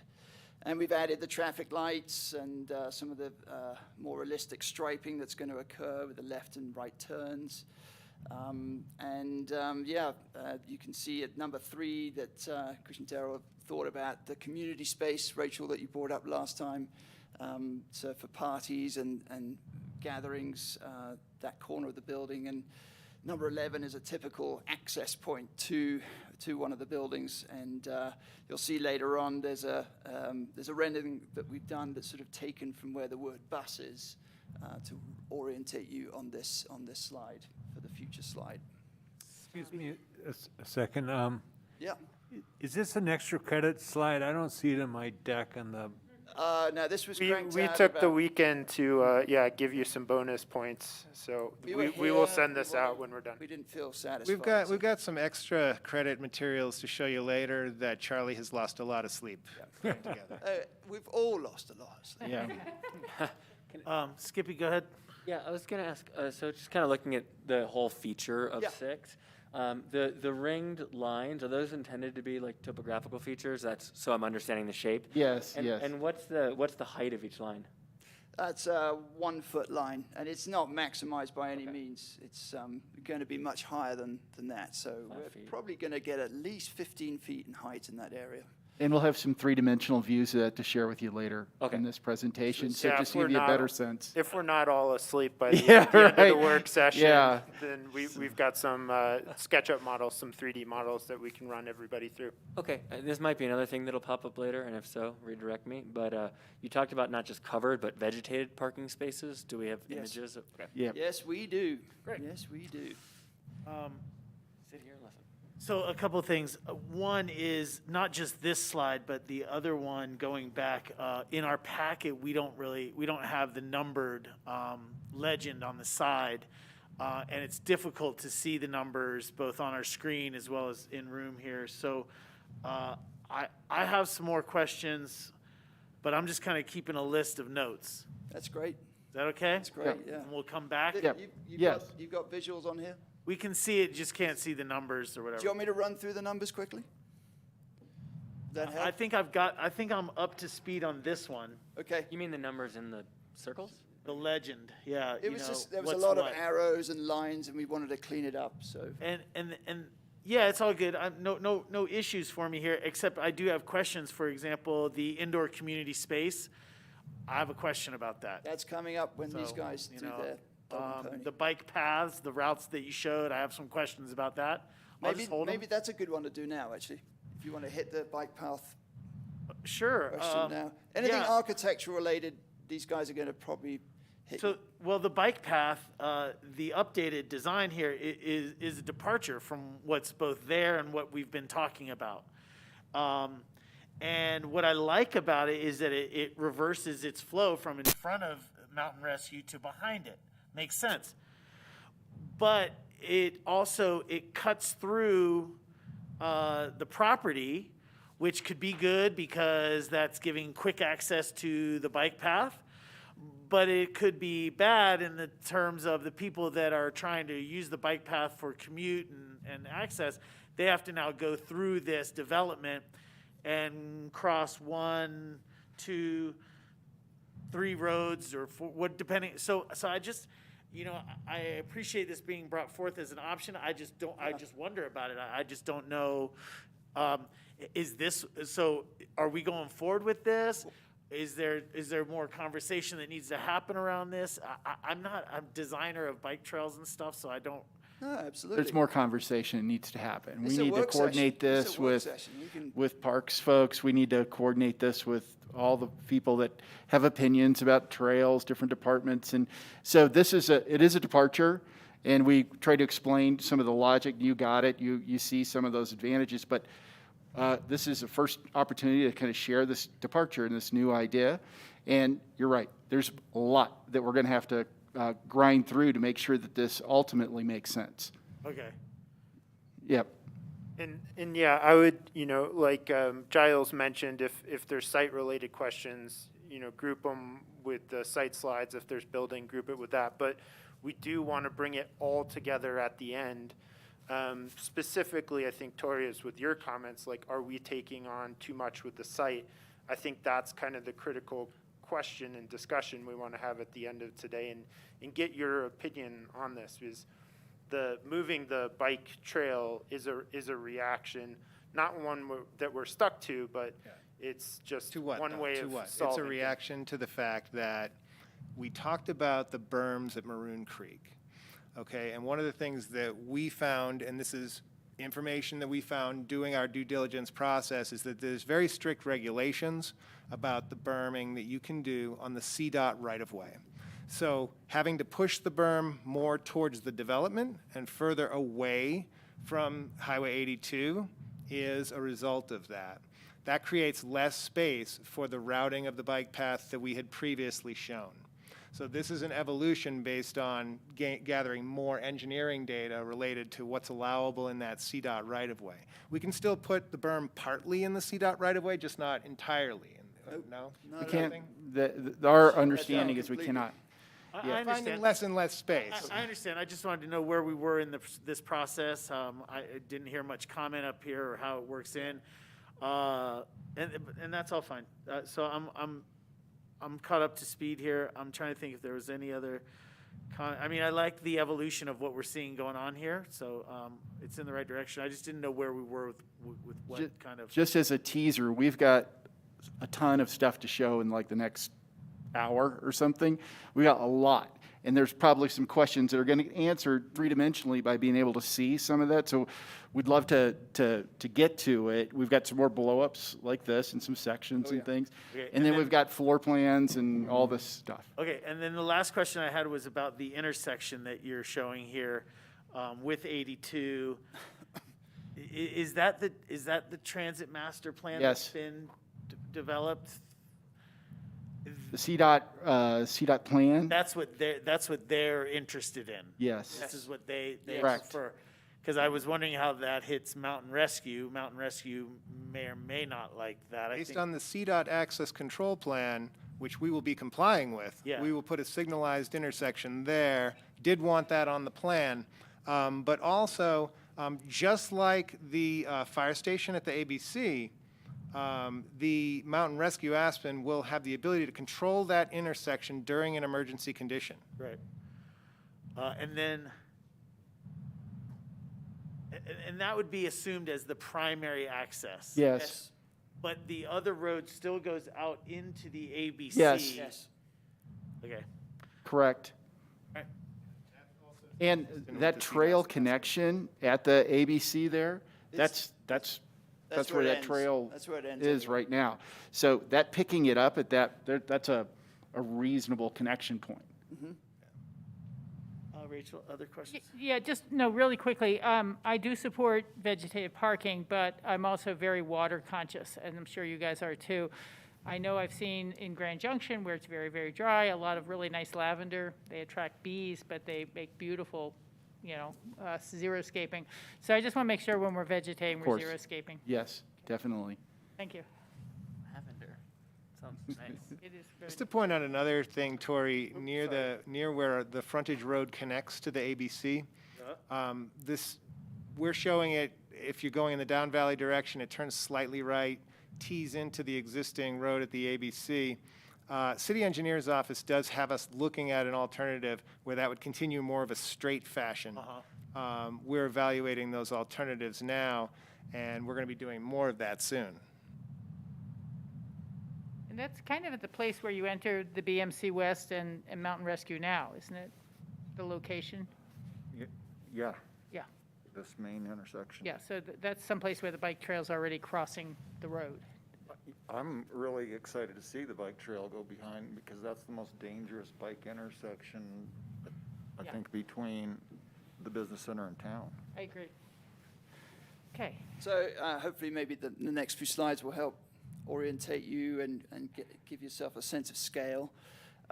You can see this is actually a worst case scenario on the left-hand side, where we have the number 3 being the multi-use trail at 8 feet in width, and then number 5 being a connector path to people's patios or porches at the ground level. So you know, it's this amazing dialogue that we can have, you know, with these, you know, this is part of why we live here. It's people bike and they move around, and it's not about the bloody car, you know, it's just, so it's this great dialogue that people can have, that they're commuting to work, and hey, maybe you see someone, you know, who lives in the North 40 pass every morning, and it inspires you to get a new bike and go and just say hello. It's part of building communities and making these viable neighborhoods. So, and then in cross-section, you can see moving from left to right, Highway 82. Again, this is the most pinched condition, Highway 82 against the berm. When we come to you next, you'll see a full-on berm design that we have, and how the cut and fill has been balanced. This is just for diagrammatic purposes. And then the width of the road that's been dictated by the fire department, the parallel parking, and then the proximity to the porch and the lower grade. So just want to give you a sense of scale and proportion with this slide. On to the next one. And then, yeah, here we go. So the idea is this cross-section is taken through Deer Hill, through one of the carports. And the idea is to try and bring Deer Hill onto the roof of the carports. So this is a lot of sagebrush and things. I've worked on a couple of residential projects where we have been using xeric plant species and mostly grasses. But the idea is to blend and make that hill come on and into the project and have all the added benefits of the added R values and things like that on top of the carports. So yeah, we'll be discussing the carports more when we come back to you, and storage in the back and things like that. But very excited to see how we can blend the landscape and Deer Hill and bring it into the project versus having just a membrane roof or, you know, corrugated roof. We have the potential here to have a green roof on top of the carports. Next slide up is we have the model, 3D model ready to go, guys, but just wanted to give you a sense of scale and proportion. Again, the four stories and size of vegetation, the streets. This is the first time we've really shown you anything in 3 dimensions. So I wanted to give you guys an opportunity to visualize this in 3 dimensions. And this model is live and ready to be projected at any angle you'd like at the end of this presentation. Can I ask, has there any been any thought or comparison of perhaps solar on the carports as opposed to vegetation? Are you reading my notes? No. I'd Yeah. like to do that at Hunter Creek. I've been dreaming of it for years at Hunter Creek. I think when we have a really solid handle on our energy usage, we'll find that we're going to need to take advantage of a lot of awnings and carports and things like that. So absolutely, we're going to have to leverage those type of strategies. We can't tell you to what degree at this time, though. Perfect. Yeah. But their whole roof articulation that you'll see in a minute that's not shown here is completely devoted to solar collection, which is a first for me on these projects. So can't wait for you to see that. Charlie, what have we got next? Yeah. Building design. We're just going to run through the program super quick. So again, the 3 buildings, building 1, building 2, building 3. Building 1, total 125 units with the mix of 1, 2, and 3 bedroom units, as you see. Building 2, 87 units, and then building 3, 98 units. And the list of spaces at the bottom there are just programmatic spaces that we're considering that we will present to you in detail at the next meeting. But that's just a list of the types of things that we'll work with Chris and others to define more. That's not just representing the residential units. We focused on that, and you'll see that in the plans that we're presenting. And we've got building 2 as an example today of the kind of the direction and the character and the organization of unit to unit and how that works in 4 stories. But this is our starting point with the programmatic information. Just for the, in case it's not obvious now, knowing that our numbers are very tiny. Building 1, building 2, building 3, ownership. I'm not talking in organics. Yeah. Building 3 primarily being the ownership one. Thank you. That's right. So in a timeline, I saw that building 3 would be like phase 3, that those are coming in at the end. That's our thinking right now. So this probably would get built in 3 phases. Building 1 first with management leasing office and some other functions that we'll sort through and talk through in detail. Building 2 and then building 3. Yep, and so one of the questions earlier when we were looking at the zoomed-in site plan is what is that common area space? I think there's an opportunity for this group to weigh in on that today. We have asked some of those questions through the concept study and through our conversations in this last round of outreach, but that's still largely open. The idea is that that wouldn't necessarily be a leasing space right on the park space, but a gathering, a communal. Could be a community room. Yeah, for meetings, a community room. function space. Yep. But we're just literally just starting that, Mayor. Yep.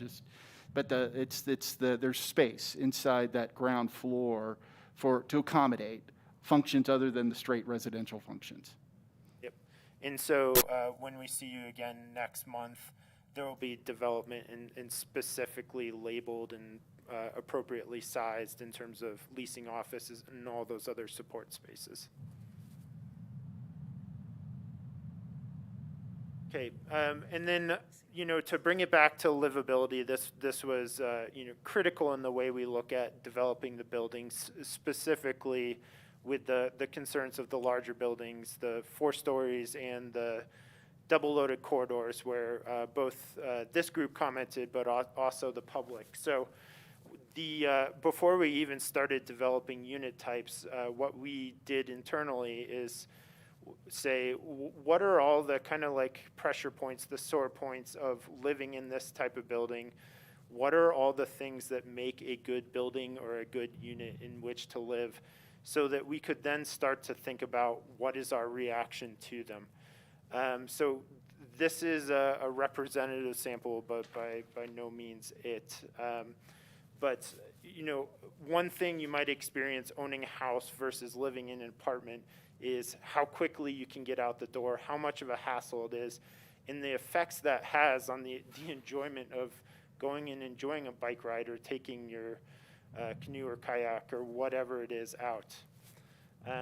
Similarly, that quick access to outdoor spaces and specifically private patios and balconies is something you have in a smaller setting, but not always in an apartment setting. I think we talked a little bit about corridors because that's something we engaged the public on, but coming back to those strategies of not having long, dark, windowless corridors, what can we do to provide articulation, daylight, and view? So you'll start to see that show up, or at least the founding ideas of that in the building designs. Stairs, that's similar to corridors. It's let's celebrate stairs, let's bring light into them, and let's maybe provide an extra stair to, again, allow residents easy access to either get outside, get to their car, whatever it is, so that they're not traipsing across the entire length of a building just to go enjoy their lives. Storage, we've talked about at length. I think you'll see that both in how we've started to look at the building plans and the unit plans, making sure we have that mix between in-unit storage and close to vehicle storage. Again, it's kind of that idea of grab and go, have your storage in the right spot for how you live. We also thought about what are some other pinch points within a building. It's the things you might wait for other people to finish up with. So trash rooms, mail package delivery, elevators. We want to make sure that these things are appropriately sized and have some redundancy, because that's that's again, a difference between living in a single-family home versus a large multifamily building is a single-family home. You don't have to wait to take your trash out. You don't have to wait for an elevator. So it's considering all these ideas of convenience. Similar concept with noise. I think we'll get into more detail with that. We're still need to zero in on the massing of the building and understand which units are impacted most, but we've at least gotten into the discussions of what's the appropriate noise level within units as a basis for then exploring how do we address that either through berming or landscape or through the building envelope. So that'll be an ongoing conversation. And that's also, you'll start to see it in how we've arranged units and making sure that those sources of noise are mitigated where possible in terms of bedrooms next to living spaces. Ward? Yeah, I'm thinking that these are exterior hallways, that's what the outreach asked for. Are they going to be covered? Because this time of year, they'd be tricky. So with going with hinge, we went away from the exterior corridors. Now, the kind of bridge we're trying to provide back to the public feedback is to provide direct access to units from the exterior where possible. And so where that's happening is at the ground level. So we'll show that in a little more detail, but the idea is that anybody who lives on the ground level has the ability to access directly. Unfortunately, with upper floors, it'll be accessed via interior corridors, which the public saw some benefit to. They didn't necessarily opt for that versus the exterior access, but they understand in terms of snow maintenance and ease of getting to your car, that kind of thing, that there were some benefits there. So these will be heated interior hallways? Correct. And At then, so there's corridors at the first, second, third, and fourth floor, but the units, as Charlie's describing, on the first floor have the option. You can also access your unit from the street, directly from public sidewalk. and then we hit on kind of the idea of value-added spaces, the things you might not have in a single family or a duplex community, things like community rooms, those park spaces. How can we add to the experience where otherwise in other communities there might not be those same kind of amenities? And so diving into the unit plans, we're starting here because these are really the building blocks of how the building on whole comes together. One thing I'll kind of mention off the bat is that all these are planned to be able to be constructed in a modular fashion. We don't know that we'll go that way, but we're keeping that in mind now so that we can evaluate that from a budgetary standpoint and then move forward with the best and most efficient route. We've also taken our cues from some of the other affordable housing developments that the city has done, but we've also had to inject into that some of the newer ADA updates and turning motions and things like that. So what you're seeing here is sort of based on some of the things that we've done in the past, but also based on some of the most up-to-date codes as well.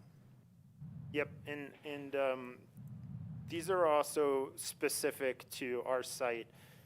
For instance, we know that we can't do long, skinny buildings or long, skinny units just because of how they stack up on site makes it impractical. So in kind of interweaving some of those sustainability conversations, another driving factor in what we've looked at is pushing those primary living spaces to the exterior of the building. So you'll see those storage units or mudrooms or bathrooms where you aren't spending as much of your time in. Those are pushed to the corridor, the interior of the building, so that we can... At the bottom of this drawing. Store. Yeah. So that's a common theme in all of the unit types that you'll see.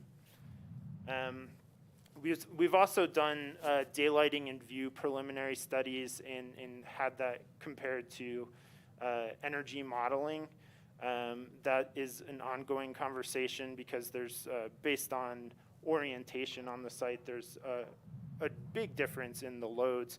And so as we fine tune, you might see like an east face versus a north face of a building might be addressed differently. But where we've started is to say, what's the right balance between limiting windows and, well, also providing daylight and views? Because when it comes down to it, I think what we looked at is 1 square foot in reduction of window has a direct relationship to how much PV you need on the roof.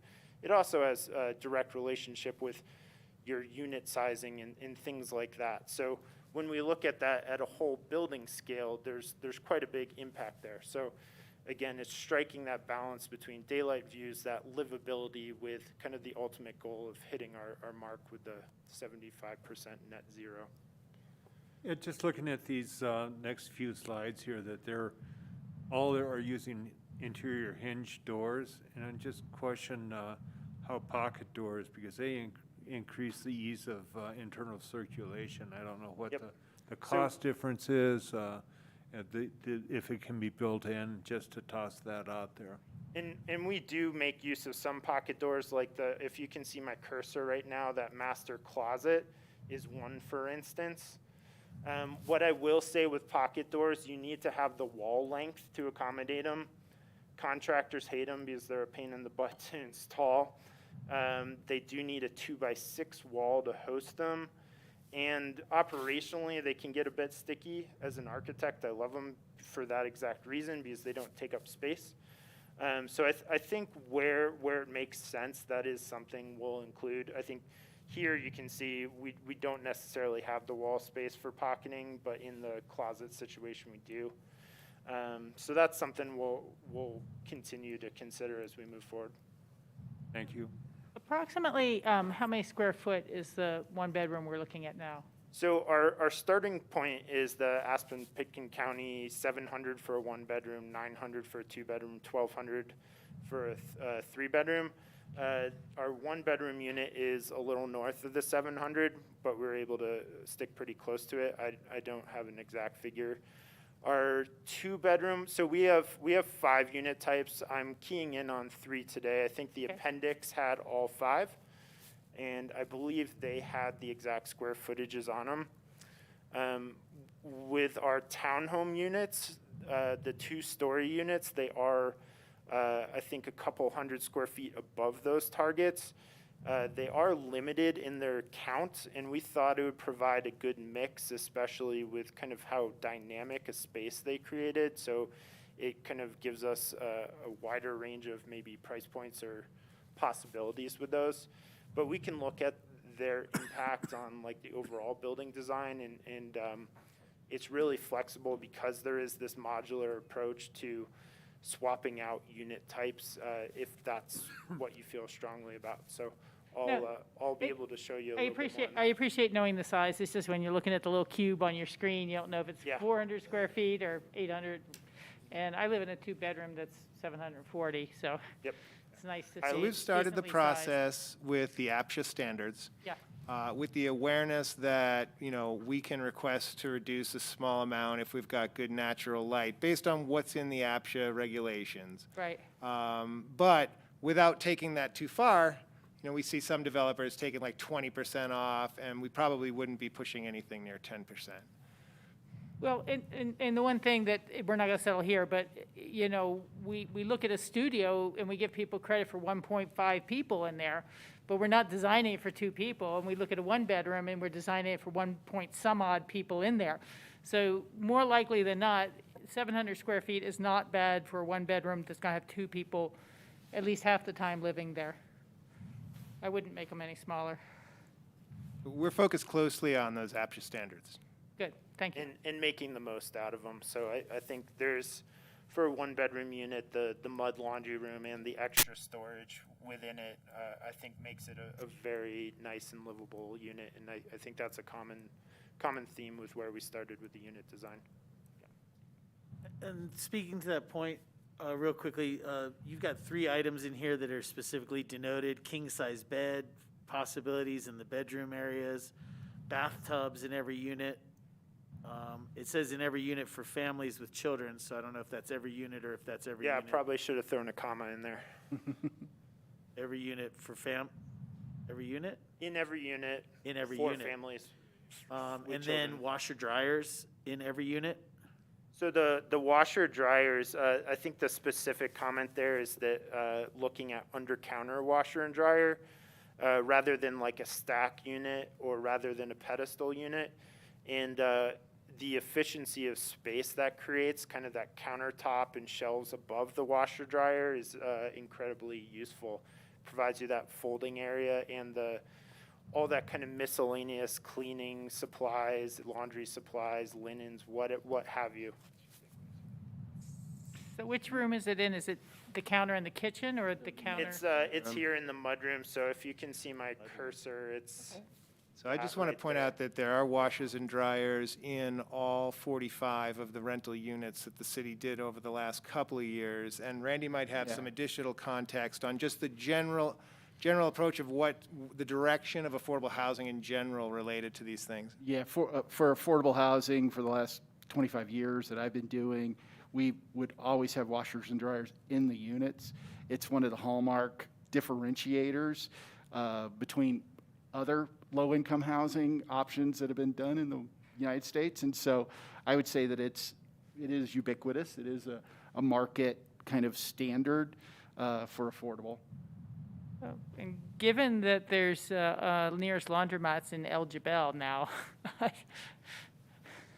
Yeah, and the alternative would be creating something on every floor, something on every building, which has plenty of its own hurdles, which is a large part of why nationally it's gone in this direction.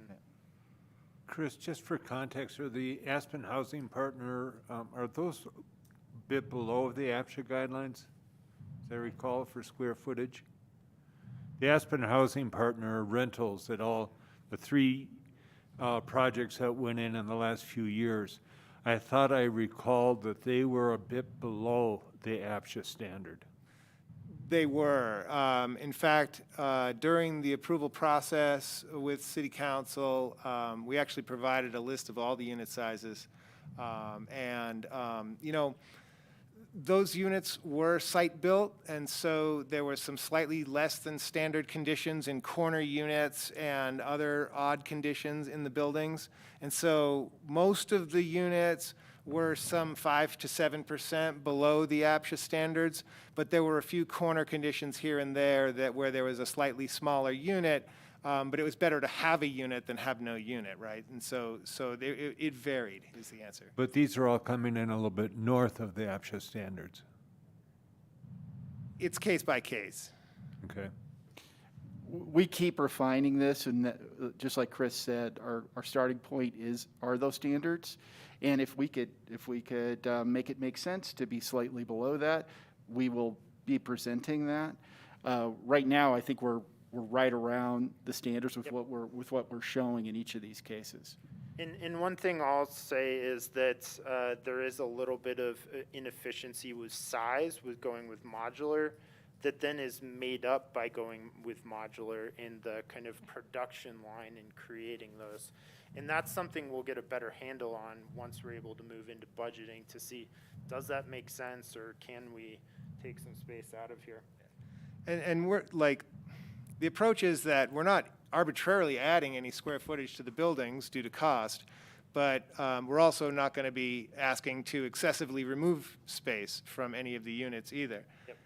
So our one bedroom is 688, so it's under the 700. Our two bedroom flat is 991. Our two bedroom townhome is 1100. Our three bedroom flat is 1241, so really right on target. And then the three bedroom townhome is 1500. And again, this is the first take at these. I think we want to make sure they're livable first, and then start carving square footage out of them. Just a few thoughts on the one bedroom. I think the attention to detail for space use is great. I think the mudroom and storage up front is really successful. Mountain community elements, all that. The lower with the cabinet for the washer dryer, I think, is a great use of space. sort of the shotgun layout where people have their own private outdoor, and it can go through without having to go through the bedroom or something. I think makes a ton of sense and is great. The island that is also your dining area, open floor plan, just giving people more flexibility is super smart. So I think there's just a lot of great thinking in here that I wanted to call out.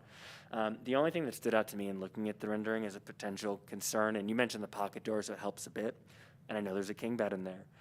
But if you have two people living in there, you got a walk-in closet, but kind of where do you get dressed? It's a tight corner and tight spot. That was the only thing that stood out as a potential pinch point. Just as someone who's in 320 square feet with another person, I know how difficult it can be to find a corner of the bed to put on your coat. So that was the only thing, but everything else. And it's shown as a king bed just to demonstrate that you could fit a king bed in there. Yeah. But boy, would it be nice to have a king bed. And no, that's the thing. That's the thing, though, is it really would be nice. So I appreciate that going in there, but in that condition, and maybe if I was standing there, I'd feel otherwise. But that was the one thing that stood out to me as and so when Ward mentioned the pocket doors, I was So like, in is our there a bedrooms, we try to retractable make thing sure that you know? there's no dimension less than 10 feet, and we've learned this through doing other affordable housing developments. Randy has insisted to me that that dimension needs to be 10'6" at a minimum. And so he's actually forcing more livability on me. Yeah. Just want to point that out. So there are some dimensional standards that we try to build into these things based on experience and lessons learned. And I'll just tell you where that 10.6 comes from. It comes from HUD standards and having REACT inspections and the reality of people putting furniture and things like that in their apartment units. Yeah. And somebody comes through and says, hey, these clearances aren't there. So anytime I found it that we were below 10.6, that's just gonna occur. Yeah. So if we can make that work in these conditions, and we certainly have some dimensions bigger than 10.6, some dimensions in the bedrooms because of the geometry and because of the opportunity. I, for one, am really not interested in trying to shave off 5 square feet, 10 square feet, or 20 square feet from anybody's livability. You know, my main thing is when someone moves in, I don't want them to say, I can't wait to move out, and I can't fit my stuff. And, people will have children, or they'll have partners who come in later, or you're going to have a cousin who wants to stay on the couch for 2 weeks, and so livability is key. And, people in this town, no matter what they're renting it for, they're going to be working 1 or 2 jobs all the time. They're exhausted. You come home, and the last thing you want to do is feel uncomfortable and not like it's a decent space for yourself. And I think that's important, whether someone's going to be a school teacher there, or whether they're going to be a lift op, or what they're doing. Thank you. Charlie, can you start this one off just with a little bit of an orientation, just about how you enter the unit and kind of that? Yes, so you will see this come into play big time when we start looking at the building articulation. But the specific thought about creating these townhomes is, what if you get all your living space on one level? What if it steps back from the leading edge of the bedroom space to create outdoor space? And what that does at the ground level is it creates a private terrace where you can enter right off the street. What it creates at the 4th level, so imagine this gets flipped upside down at the 3rd and 4th level, where you actually enter in at the 4th level. You get kind of a penthouse, if you will, where you have a large terrace at the highest level of the building, and really trying to maximize those views. The benefit of that stepping back is it helps minimize the appearance of a 4-story building. So you'll see that really commonly in zoning code, either through upper story setbacks or bulk planes. So we are trying to create those limitations for ourselves, but what that also does is it creates a nice mix when you start stacking these townhome units next to 1 and 2 bedrooms. So I'll show you that specifically as we come into play, but that's kind of the thinking behind these units. We also have 2-bedroom flats that are use the 1 bedroom as a starting place and adds a bedroom, a primary suite next to it. So there's 2 options for the 2 bedrooms. Yeah, just so conceptually, so I can get my mind around it, the first floor, the setback is on the ground floor for the patio, and then on the entrance to the upstairs units is going to be off the 4th floor, and you go downstairs to go to the bedroom? Correct. Okay. Got it. And then some of the cross benefit of that is when you think about neighbors, Little you have separation. bedrooms on top of bedrooms rather than your neighbor's living space on top of your bedroom. And I think any of us who have lived in an apartment have experienced that, dogs or kids throwing balls or whatever it is hitting the floor. Dancing lessons. But it's important to note what he said earlier is that these are the building blocks of the buildings, right? Right. And so the stacking effect that is happening while Charlie's explaining this is such that you're getting some undulation and pushing and pulling, which will be demonstrated when you get a better chance to look at the actual building massing. So it's working together. But Interesting concept. Thank you. And some of the similarities here, the mudroom is a very similar setup. We're using kind of that negative space for the fridge and pantry built in. Again, a very open living space, providing the residents a lot of flexibility in how they use it. The stairs, I think this question came up in previous meetings, but leveraging all that space under the stairs for storage or for utilities, there's a lot of opportunity there. On the upper level, don't tell Randy, but one of the bedrooms is 10 feet 5 3/4 inches.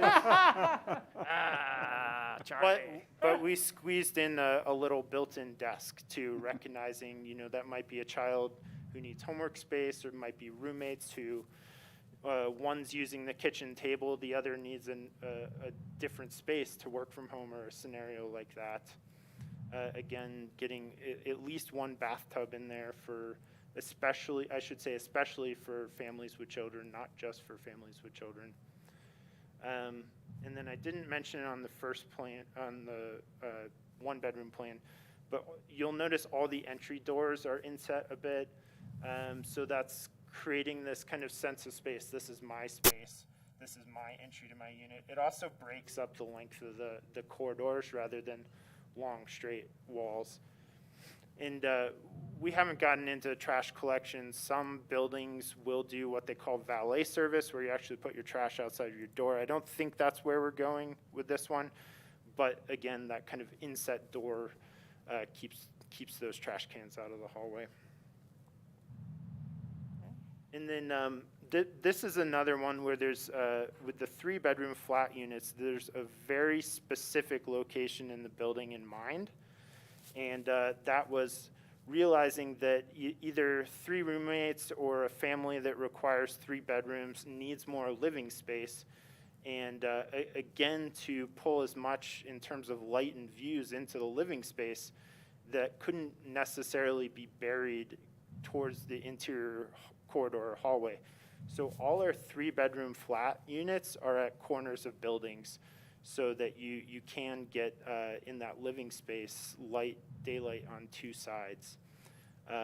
It also, in terms of the way the modulars units may stack up, it creates kind of an entry foyer. There's it could be either a bench or, again, kind of a work from home nook, or however residents you want to use it, kind of across from this galley kitchen. So a lot of flexibility in use there. And then in terms of the 2 bedrooms on the right, this is using modules from other unit plans you've already seen. So that idea of repetition where we can, but also kind of creating this natural variation when you start to stack units up. Again, a nice large terrace or balcony space. So what we're looking at now, and the numbers will bear this out or they won't, but at least 6 feet in depth, so you can have an outdoor table with chairs and not just maybe one lounge chair kind of crammed between the wall and your guardrail or what have you. Again, there's opportunity for extra storage space within these units, whether it's in the mud laundry room or within kind of an additional closet or the bedroom closet spaces.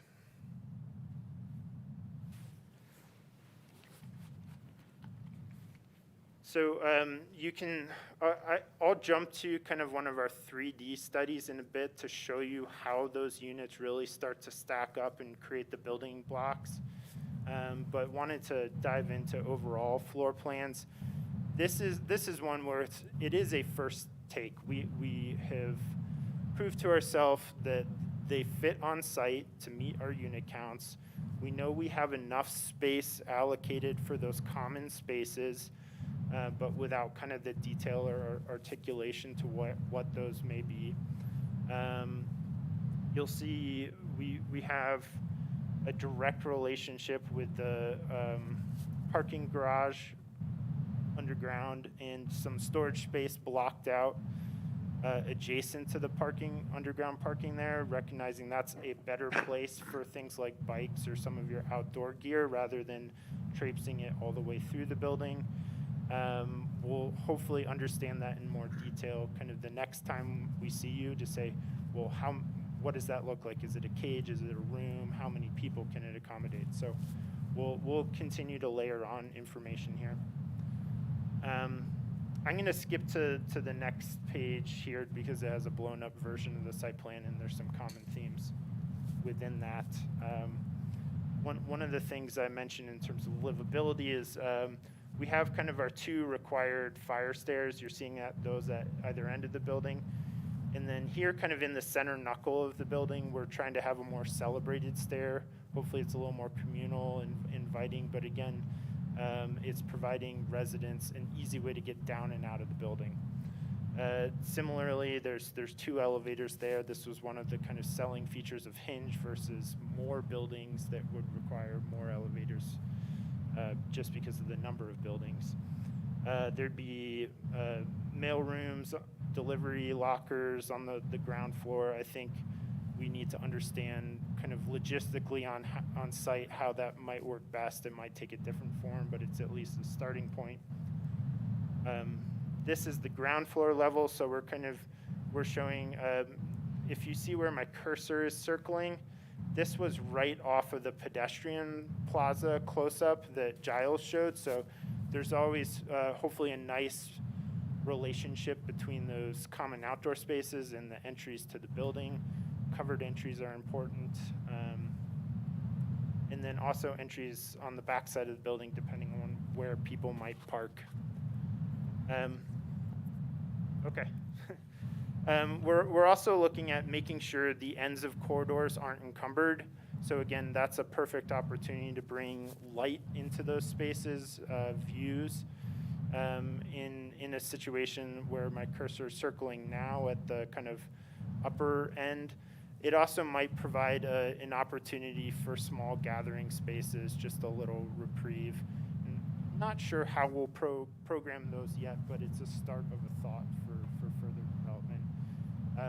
On the upper levels, we've tried to take units off the 4th floor where possible, and that creates either just kind of a reduction of mass, but also an opportunity to do something like a roof terrace, if budget allows or space allows. So I'm gonna, again, kind of zoom through these. We do have some 3D things to show you. This image intentionally has the materiality stripped out of it. What I'd like to focus on here is kind of the inherent design language created by just the arrangement of units, and then specifically what we're trying to achieve on site with sustainability, where we are in Aspen in terms of dealing with snow. So what you'll see here, this is building 2, kind of looking from the center of the site at that common plaza, bus station on the right, and then the entrance to building 2 there on kind of the knuckle of the building. So you can see all the roofs are tilted facing solar south. And so I think we all just have to be cognizant of if 75% net zero is a real goal, it needs to dictate the architectural character of the building. So those large overhangs, like there's a bonus to those. Like, yes, they help with snow shed, but they also provide us more roof area, more capacity for solar. So I think the common themes here are those roofs, those overhangs. but you can see maybe the small articulations of buildings. That's just naturally with what's happening with those units. Once we stack them one on top of each other, stack a 1-bedroom next to a townhome. So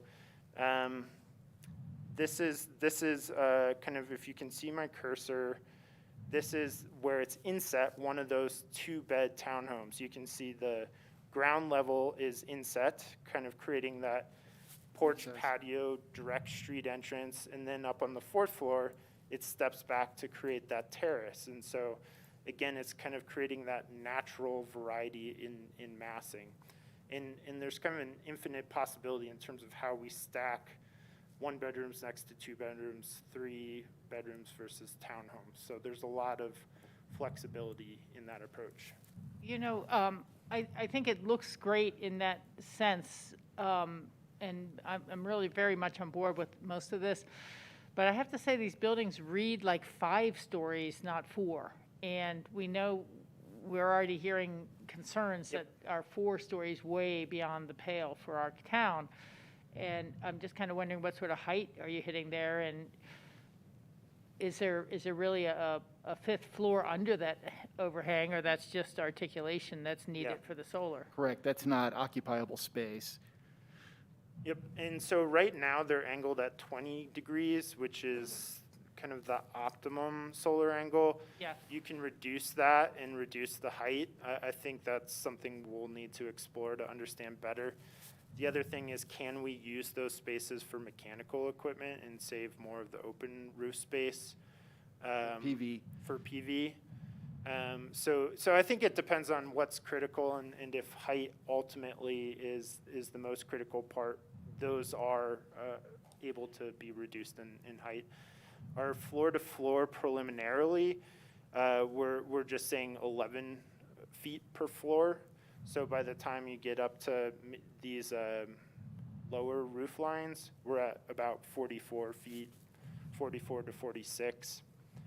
And then add another 8 to 10 once you get to the peak of those roofs. Those overhangs, again, can be reduced. The balconies can be dialed back. So I think there's ways to dial this back if we find that there's a problem with kind of the overall scale on the site and presence. Could the elevator returns be incorporated in some of those upper units, those higher 40, close to 50 foot? So there's a lot of options with elevators. Kind of your historic elevators have a lot of their gear up on the top of the hoistway, and that's kind of what forces you above the roof line. If we're part of going electrified with this is we're going to go with a traction elevator, most likely. From an energy efficiency standpoint, that's the best direction. From a life cycle point of view, that's better. There's a little more upfront cost. But with those, there's the machine space is kind of built into it, so you don't need the same kind of hoistway height. I think either way with our building heights, that's not going to be a prominent feature unless we want to bring it up and provide roof access with the elevator. I'm sure we'll talk more about height and design. I'll have thoughts on that as well. But you did just mention, or I heard, that if we were to, reduce the overhang, that would bring the balconies in, and if that's kind of respecting that vertical line. But I just want to say, if we make a decision to go lower for height, I would not want that to have the consequence of reducing balcony size, which I think is a great benefit. Balconies have to work. They have to work for people and furniture, and makes sense. Yeah. Okay.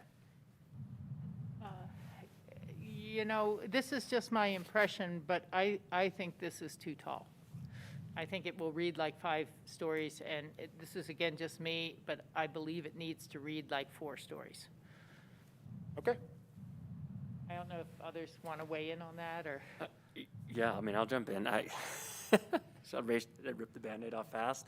I was driving back from Denver this weekend, and I had read this just before, and I couldn't help look off the highway and think, this looks like a lot of stuff in Avon.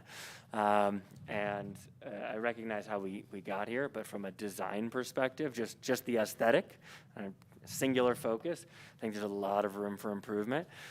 I saw you guys when we were first chatting, and we were kind of looking at some of this other more creative stuff from Austria or otherwise, and your faces were like lit up, like, yeah, we get to do something cool. And I was really hoping to see, you know, the thing that you would put on the front page of every proposal you sent out to a new city, or every fundraising deck you guys ever have, that you're like, this is the cool stuff we can do. And I didn't get that in this one yet. So I do agree on the height piece, and I think there's just a lot more we can do so that we're not having the conversation of like, God, I wish it could have been 2 feet shorter, but we're like, wow, that's really beautiful. We like looking at that. Yeah, I'd agree. I'd share the same sentiment. I was really excited about fourth floor elements and some utilization of fourth floor, not across the entire property. I still see it coming across the entire property. I think that's driven by the unit count that we've been asking for. I'm also interested in, as we go through that, I'm keeping that in the back of my head.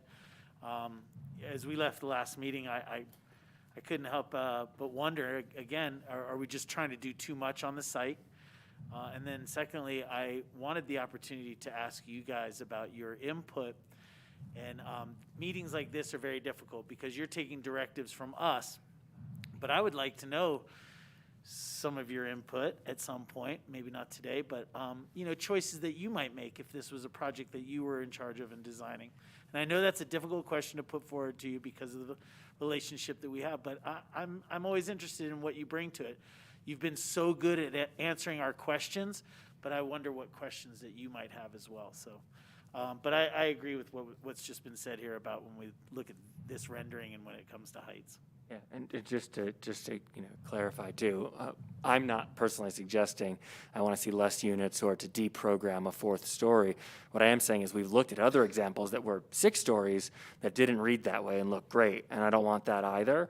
But I think we could keep this unit count and substantially make the visual experience more celebrated, as you said. We do have some specific ideas, and what we would like to do is study those over the next couple of weeks and come back and have that as part of what we present. The issue is that we're trying to get to 100% by our next meeting. And so having kind of an iterative process over the next 5 weeks is going to be tough. The specific kinds of things that we've considered are reducing the unit count, and it could be take 8 units out per building, that's 24 units, as an example, to reduce the length. Or we look at how we remix that. The problem with all those things is that we've consistently been solving for 310, 432, and we know that this did come up at the end of our last meeting, and I think it's a responsible, reasonable thing for us to consider. Are there if unit count reduction is on the table, if that's something we should look at, we could look at that very quickly, but we'd have to figure out a way how to get some reaction back and forth so that we can then really get to where we need to be by the next meeting. I'm sorry. Then I would add to that conversation, because 310 units, if they're all 1 bedroom, is 1 square footage needed. The unit mix also plays into this. So, for me, I would say, yes, I am flexible in making this the best site possible. I'm not a site planner, so saying 310 is something that I came to after looking at other projects that we've done, comparable densities, knowing that our heights are going to be impacted. For me, everything's on the table. I don't want to lose units, but I think that there's ways for us to maybe mitigate better for the impacts that we see. I think Skippy's, initial point about some of the creative designs that we've seen in front of us before holds some water for me as well. This design, and I know it's still iterative, but this design doesn't quite get to a design that really feels like it breaks up massing, and not because it's purposely trying to break up massing, but because it works that way because of its design elements. And so we intentionally showed this as a washed out image because we didn't want to try to solve for color Yep. and material in this meeting. We have some things we want to share with you that I think enhance the breaking up, the nature of the facade and how it reads and the warmth of it. So what I'd like to do is I'd like for us to get to some of the three-dimensional other things, because we've got essentially the same view with some color on it. Right. Not to say this is the solution, but to show you how color starts to take this idea and really accentuate the breakdown of the mass. And so we'll get your reaction, we'll show it, we'll show what we've got, and we'll take all these comments into consideration, but I think we're probably gonna need to figure out a intermediate step, a quick intermediate step to get some feedback, to address some of the things we're just talking about right now, get it in front of you, get some reactions so that then we can run with it. Yep, and I'd say for the articulation of this design, this is kind of the natural what it produces between kind of unit layouts and solar orientation. So don't feel that we're trying to push an aesthetic. I think that's the conversation we want to have. So very, very open to that. Just know that as we get further into energy modeling and things like that, it might come to a point where we're kind of forced into some decisions.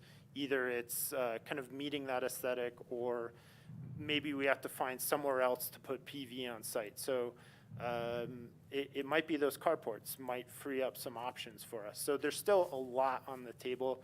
This is just that first shot, get the reaction, and figure out what the best path forward is. So We got a in couple terms more of- comments before we move on. In terms of opportunities, like Laura brought up a term earlier today before the meeting, like shaving.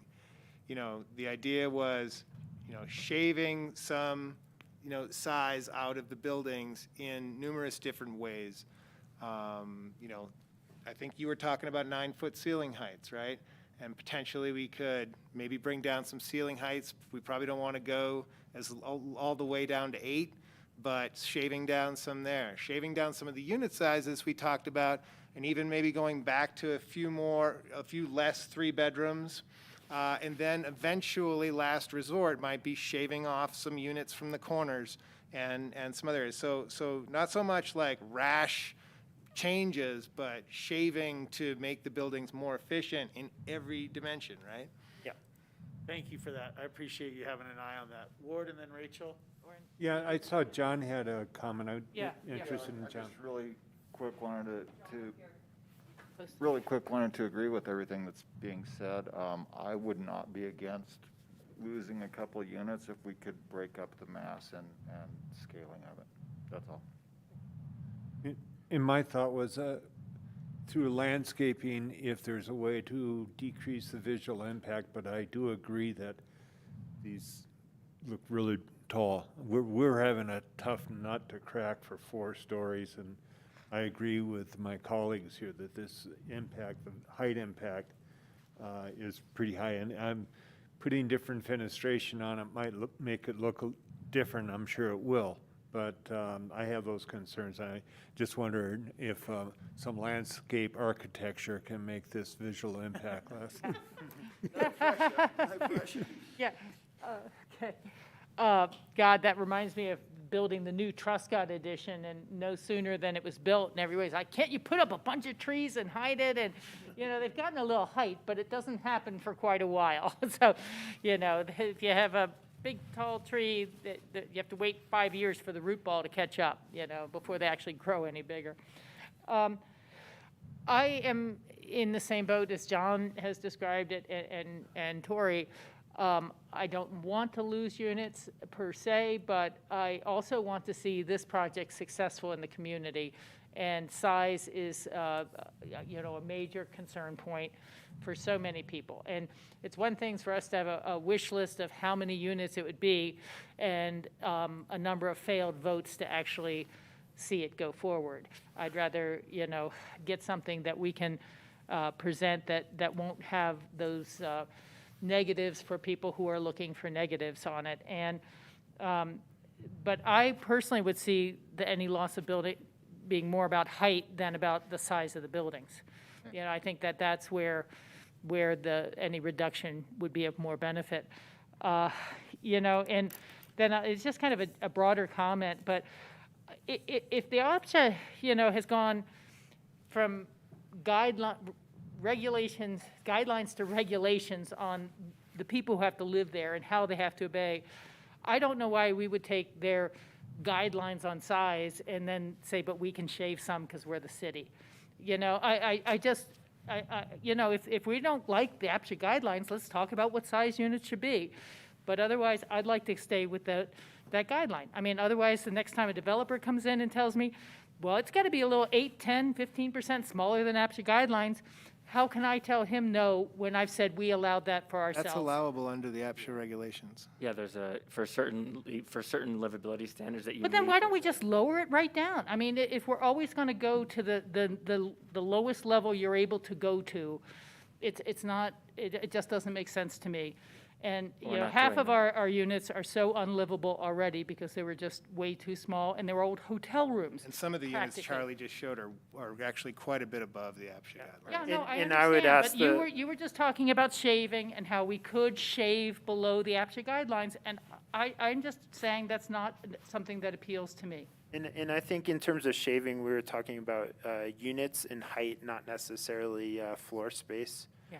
But I would ask the question, because we didn't talk about the units a lot, is there anything, do you feel, that is in excess with them? Like What? That is what? Is in excess, or is too much or above what you feel is appropriate? I didn't see anything. Okay. I mean, the only small notes I had, if we were going backwards a little bit, is that the interior corridor sound mitigation is almost more important there than anywhere else, because you hear people going up and down, and you have a squeaky board in front of your door, you're going to hear 40 people every day. So it's the floor materials, it's the wall acoustic and cushioning, design, yeah, and the so everything. And the ceiling materials. So all those things together, you're absolutely right that it's crucial that gets handled correctly. Okay, thank you. Yeah, Rachel, I think in BG3 that we intentionally, Up that. yeah. Yeah, we did. And you also talked a little about the drop-off boxes for these and things like this. I just want to say, I live over at Hunter Creek. We've got the condo mailboxes. Christmas comes around, there's 20 Amazon packages on the snow in the road, you know. So don't minimize that more if everyone's going to have mail delivery. I've also had my mailbox break, and they haven't had replacement parts for 2 months now. So make sure you get a good vendor for your mailboxes. That's all I can say.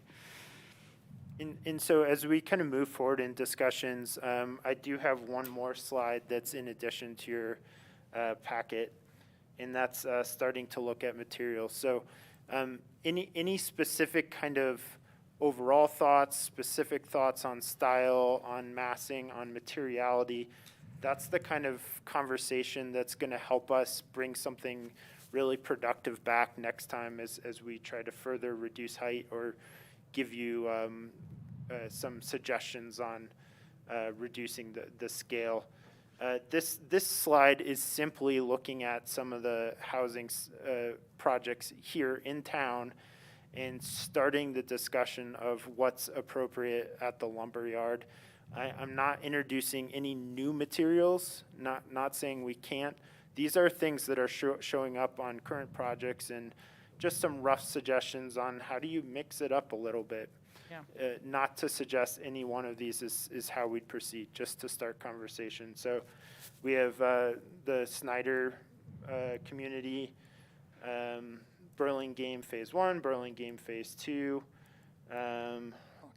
Park Avenue, the one right at the end of Main Street there, and then the one up on the hill. What's that called? Castle Creek. Castle Creek, yep. And so this is a general kind of material. I arranged them kind of more traditionally to a little more modern. You can see their color palette follows the same idea. And then just some broad questions on what's appropriate for the Lumberyard to kind of help structure your thoughts, and really want to hear from you on that. I'll start with the idea of extremely durable. And some of the early clad work that was done on Burlingame Phase 1 ended up being punch list items and real problems with that material holding up. So I don't want any repeats on that. But my broader thought is I'd like it to be tasteful and fade in to the extent possible with Deer Hill.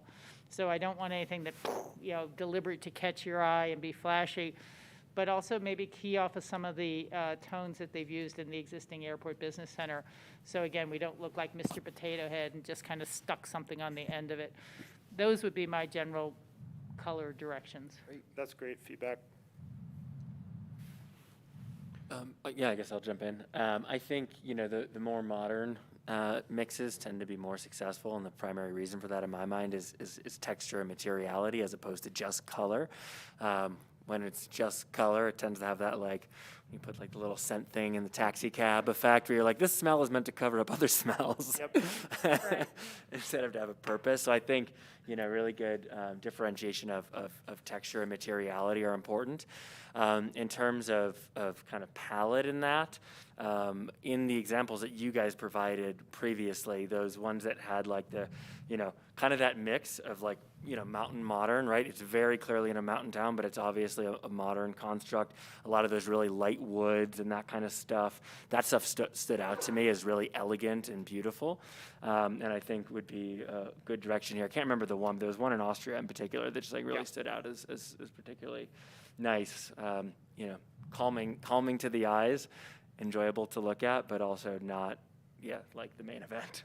And to kind of mix both of your comments, it's probably a little pop with the lighter colors mixed with some darker colors that blend into the background. I think you can be modern in how you do that. Is that kind of in line with what you're thinking? Does that meld well with Rachel's thinking? I mean, I'm just sharing my thoughts there in my head. Rachel's are hers. Neither of us are designers. You guys are designers. I think design by committee almost always fails. So, I hope that you guys can hear each of us, integrate that, put your design on it, and show us something that you think will be really beautiful. I don't expect it to come back looking exactly like what I thought or what Rachel thought, but I definitely don't expect it to be the average of all of our comments. Yeah, agreed. And I wasn't saying boring by saying. I didn't think you were. Okay, so a little pop is fine. Yeah, probably highest on my list is durability and maintenance, low maintenance. Won't fade out its colors in 4 years. Well, yeah, we don't have to put an $80,000 contract to repaint it every couple of years. Exactly. Not like a Golden Gate Bridge scenario where we just start painting it and then go back and then back. Week after week. So we have some renderings that show some different colors, not to suggest any colors, but just to show you that it can be different colors. Okay. This is the exact same massing model with colors just applied to that show how those accentuations of the step backs, of the movement in the facade can, with color and material, really pop and speak a lot louder than our massing model was suggesting. So look, this is one approach, and then we've got another one here that we prepared. So you could see that even though these are exact same buildings, exact same porches and overhangs, the feel is different with the application of color. And we would love the opportunity to, as we refine this more, and with some of the things we just talked about, actually have zoom ins, and we could really talk about the materiality and how things are working next to each other. But this was just purely to be able to show you how this warms up, and it becomes, from a street level kind of character, a welcoming, warm entry point for this neighborhood. You've got a couple of trees depicted on that corner that's right in the middle of the picture, the top of the building. So they'd be potted up at the, yeah. And I know this is real specific, but is that conceptually like a common area? Yeah, Okay. yeah, so it would be a terrace. That'd be a terrace off the fourth floor corridor.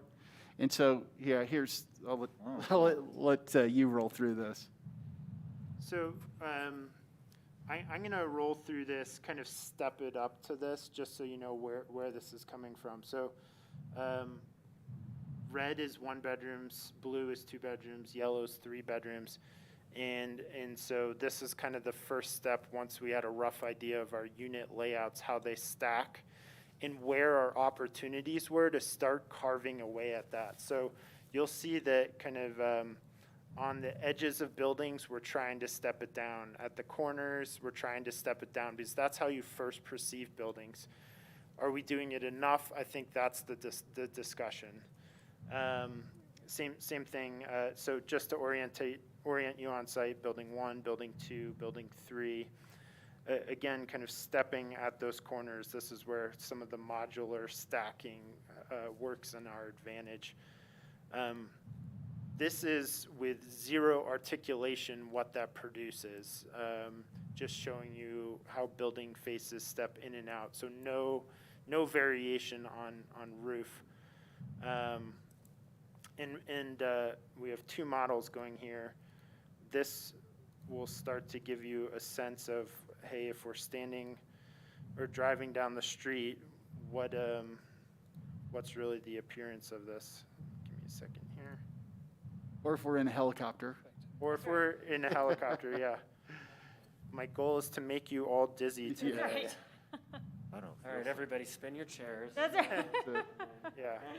So this is eye height of approaching the site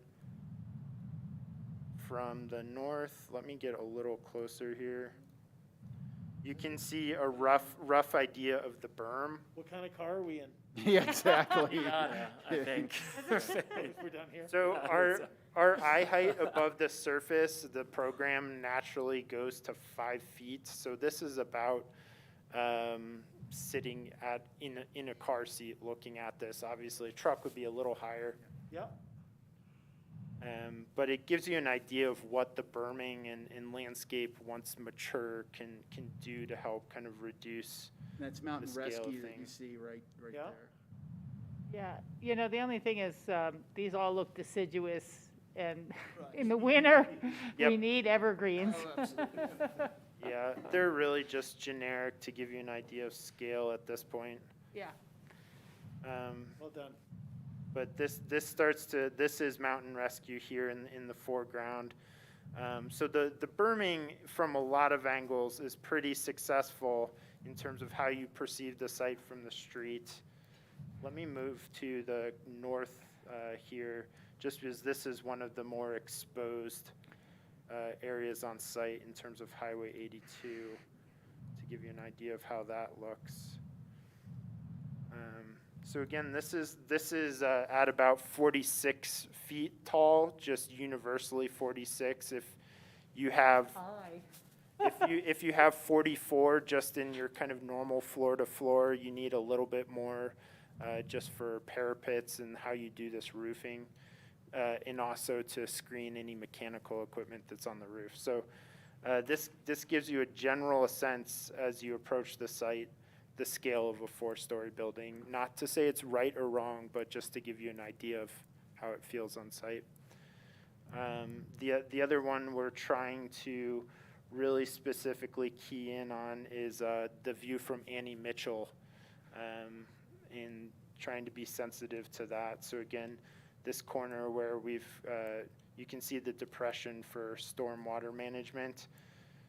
This is about the view of the Annie Mitchell people looking down at the site. So The south. Yep. So this is the southeast end of the site. So there is a fairly large kind of building wall here that you try to step down some corners, but it's a large face facing those folks at Annie Mitchell. Within the site, it is kind of more of an urban feel in terms of the streetscape, the street section, and how the building steps up from there. Can I ask, conceptually on this kind of berming and stepping, is that railroad ties? Is it something that's going to have to be replaced about every 10 years as it rots, or what is that? I'm sorry, it shows like steps. That's just the way Concrete, or- No, it's modeling. just the there's the 3D contour modeling. lines of a hill. Yes, Okay, yes. It'll be thank a you. smooth. Okay, thank you. And it would have plant material on it, or some Okay, gotcha. Yeah, I'm sorry, I thought it was kind of creating more Just of a a quick way seating of and, modeling Yeah. vertical okay. terrain. We'll be able to provide more reality as we continue to develop No problem. grading. We're going to go back to the more Yeah. detailed model and kind of go around that a little bit, just. So I'll zoom into a couple areas here. I think the townhome one kind of deserves some explanation, but you can see one thing we're going to be contending with on site is trying to keep a level floor on the ground level, and then how do we deal with grade kind of dropping off from that, because the site slopes from south down heading north. So there's kind of a double duty here in terms of creating terraces in those private ground floor entries and softening that. That also helps us deal with a dropping The grade slope. change, So, yeah. so this starts to suggest how we might tackle things like that. But you can see the townhome units step back on the ground level and then step up on the top level, and provides a little bit of privacy to kind of the 1 and 2 bedroom balconies that step forward from that. There's kind of additional approaches we can take, both to protecting those units from eastern western sun and from their neighbors, in terms of maybe there's some screening that kind of flows up vertically from those areas. I haven't developed the back of this, just so you know. That's kind of, this is before, this is after. But you can see that in terms of starting these roof slopes, if it's purely an exercise in solar access, we're trying to minimally step up from the adjacent roofs as to not add too much height by the time you get to the top of the slope. As we said earlier, we can change that slope and try to address the overall kind of mass of it.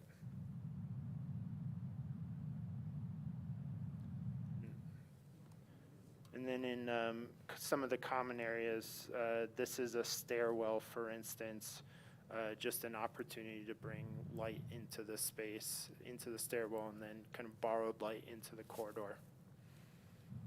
So similar with kind of the main common space here, the main entry, nice covered area. Yeah, I'm curious if the elevated, the solar panel, the PV panels there, they all show that they are enclosed, at their walls underneath them. If those are open, I think there would be less of a feeling of mass. If it's not needed to be enclosed, to leave those open, I think might be something to consider. Just to show that it's actually, it's function. Yeah, you know, it could be just, what if it was, you know, screen or louver or something, like a different, where it was open, and if we had HVAC units behind it, those were screened visually, but like the building mass kind of stops at that 4th floor, this cap element that's got the solar roof component to it, does free float visually. So that might be a strategy for us to study and present back to you. Yeah. You know, the other thing I was wondering, just looking at this kind of flyover as we were doing it, it doesn't look like the solar panels are all the way covering the width of the roof, and is there a way to step them back from the highway frontage to not be as right over the edge, as opposed to pull back, you know, the whole wedding cake effect or whatever they call it? Yeah, and I think we'll, next time around, the next layer of detail we'll be able to add to this is we'll have a better idea of our systems, our HVAC systems, and how that can either push the design one way or the other, how these can be kind of beneficial uses. Super. Nice fast work there. That's awesome. I can change the colors too, if anybody wants to Let explore me just anything. ask, when we presented the same image with color on it, did that impact your perception at all? Did it have any impact on your perception of things? Can you just give me like 30 seconds on what that impact, what did you recognize when you saw it with the color? It made it so much worse for me. Worse. It did. Worse. And It emphasized, Made it it so much worse. emphasized, You know, my immediate thought was like just driving down any block blindly in Denver and seeing every building that you know immediately what decade it was built in and like immediately looks aged. I think when I first saw Truscott seasonal housing, that I had the feeling, well, why are we breaking this up? And as it's aged on me, I'm beginning to see the value and how it breaks the size and mass and scale in your head. So for me, I mean, this building itself has several different textures on Yes. it, and it breaks up the size. The perception of the size of the building is broken up because of the different elements. So I've come 180 degrees from really disliking Truscott seasonal housing because of all the different features to seeing the value of it.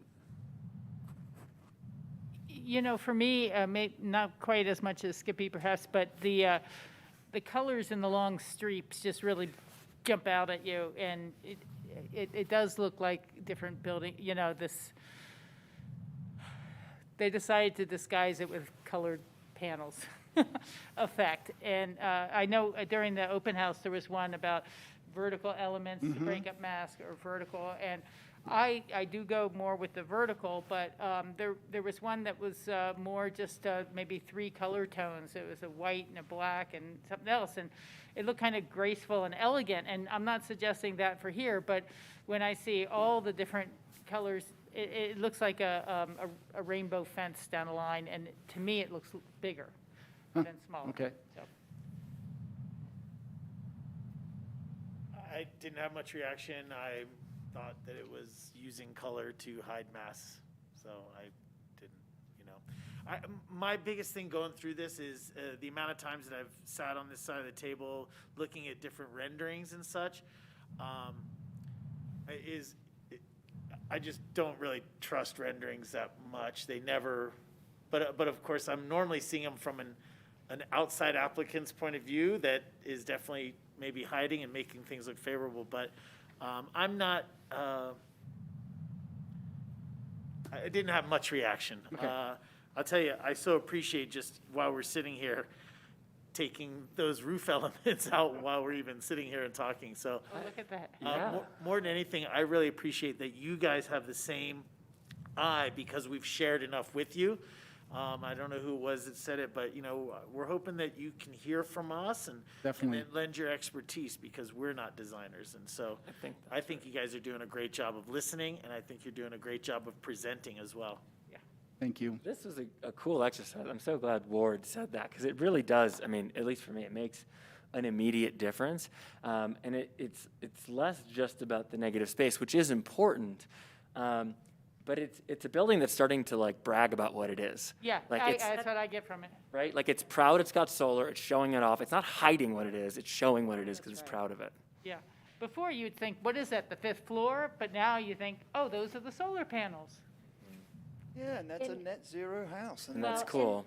And I think that's going to be a big piece hand in hand as we're bringing up the sustainable strategies with it. And again, as Charlie's alluding to, when we get into the mechanical systems, where those are housed, where those sit, and really, you know, letting this building tell that story of it still has to be beautiful, but it's going to make and reach these pretty aggressive goals for energy reduction.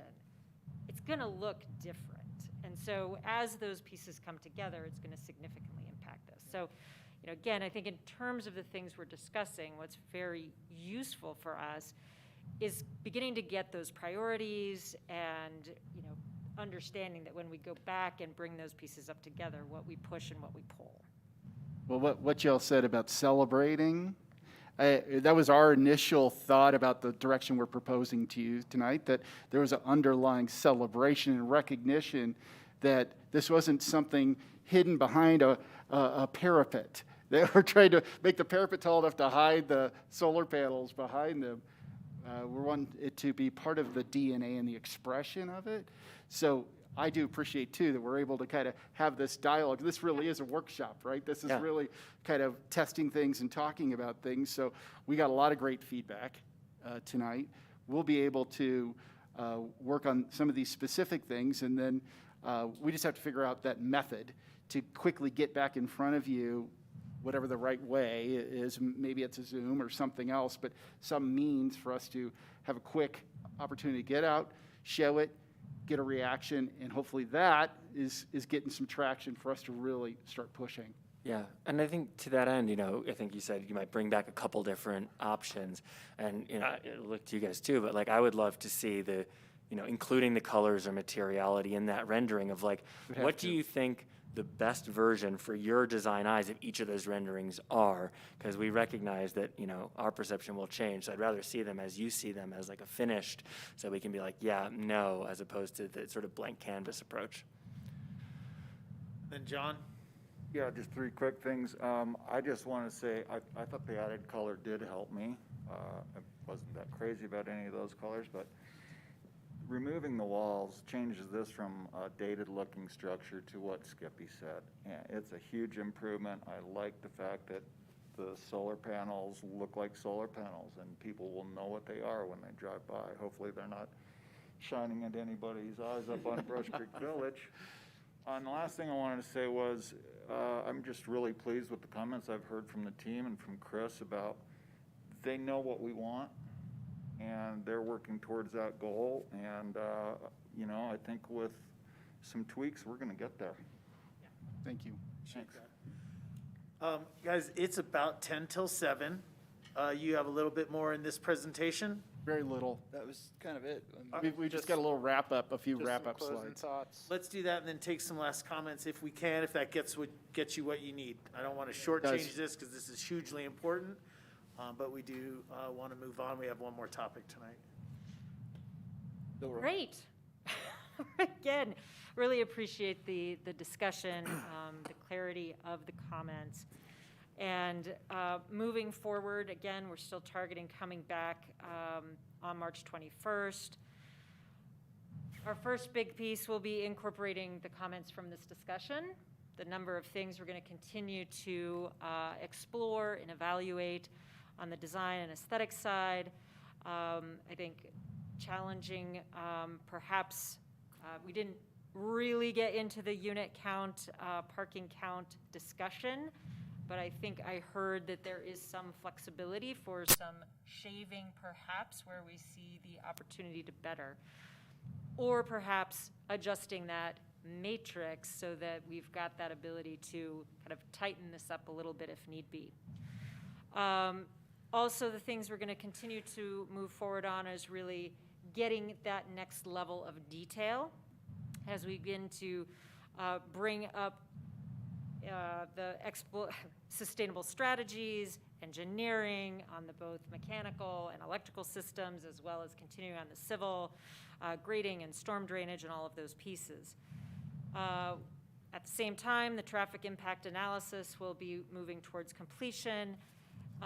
And so really again, that whole piece is getting that right level of detail in place to help achieve reasonable cost estimates for that pro forma to be put together. So that's all going to be happening hand in hand.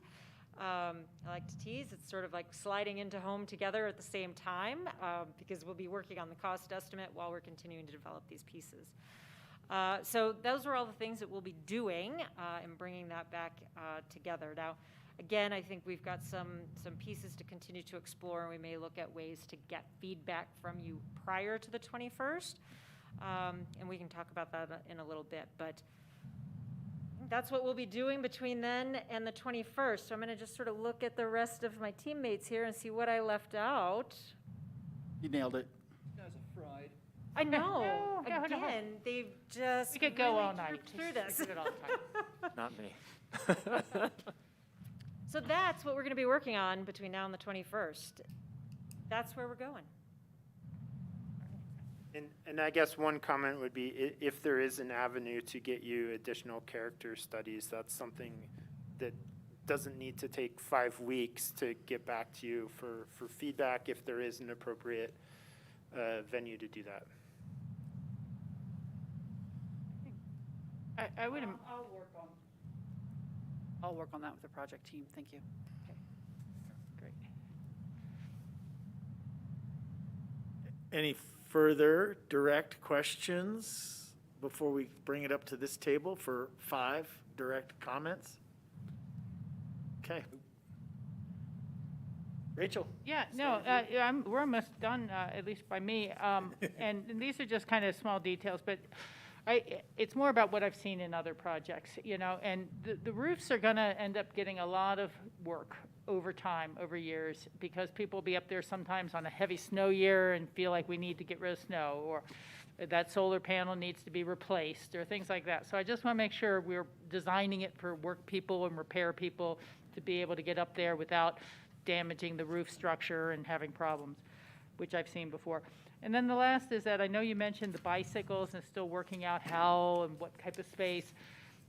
People in this town have $6,000 and $10,000 bicycles, and if it's not the right space, they will start hauling them in the elevator, up the halls and down the carpeting, and get mud on the walls in the hallway. So, I really think you're going to see something that's, people are going to want something a little more individualized or secure. But talking to more of the bike shops or something like that. But that's the one thing. I already see it. We have bike racks outside in our place at Hunter Creek. You lock them up, but half the people bring the bikes into their house, and we just don't want that. Thank you. And I mentioned before, you got to figure out where the dog waste disposal is going to be, because we may have no dogs, but you're going to have ADA dogs. Yep. Dog waste. That's what I'll take away from your comments. Thank you. Yeah, thank you. Thanks, Rachel. Comments? Yeah, I like where we're going with this. I am flexible if that 310 and 432 number isn't stamped in stone at this point. What we have to do, I agree with Tori that maybe we're trying to put too much here, but to see what it visually looks like. We all want everything, but everything costs a lot of money. I do like the concept of celebrating what it is, that we want people to look at and go, they put a lot of thought into the sustainability and energy efficiency and net zero-ness of it. And just a comment on Rachel's that I think we tried some bike lockers at Buttermilk a couple of years ago, and they weren't used, so they might still be around. Those old rafter ones, yeah. Oh, yeah. Yeah. Ugh. I had thought about that. Didn't want to say anything about it. Thanks, Ward. This end? I think I covered everything I needed to. Right on. Thanks. Skippy, more comments? Thank you guys for all of the hard work. Only lingering comments. Rachel brought up parking reductions, still very supportive of that. Initially I was hoping we'd have a lot less or even no parking in this spot, simply from the perspective of if it's cars or people, I want to choose people. I know we're not going to get there, but if there's an opportunity for some meaningful reduction that supports our goals around environment and transportation, I'm into that. If that provides an opportunity to reduce some heights by reallocating some space, I think that would be something to explore. Or if it's just cost by less underground parking, but some benefit, I think that would be good, and I'd be interested in that. And then agree with everything that was said on sort of massing in that, but I'm not interested in reducing units to get there. So shaving, reappropriating, maybe swapping for parking. For me, a couple square feet here or there, if it makes a big difference, that's okay. But unit count, I'm not interested in looking at. Let's see. Is it possible, can you pull up that rendering where you took the, that 5th floor element out where you started, that one? Yeah. Is it possible for you to take could you lose the corner? Could you lose the light, could you lose that corner? Just that 2 units or whatever it is over the main, yep, just that, over the entryway.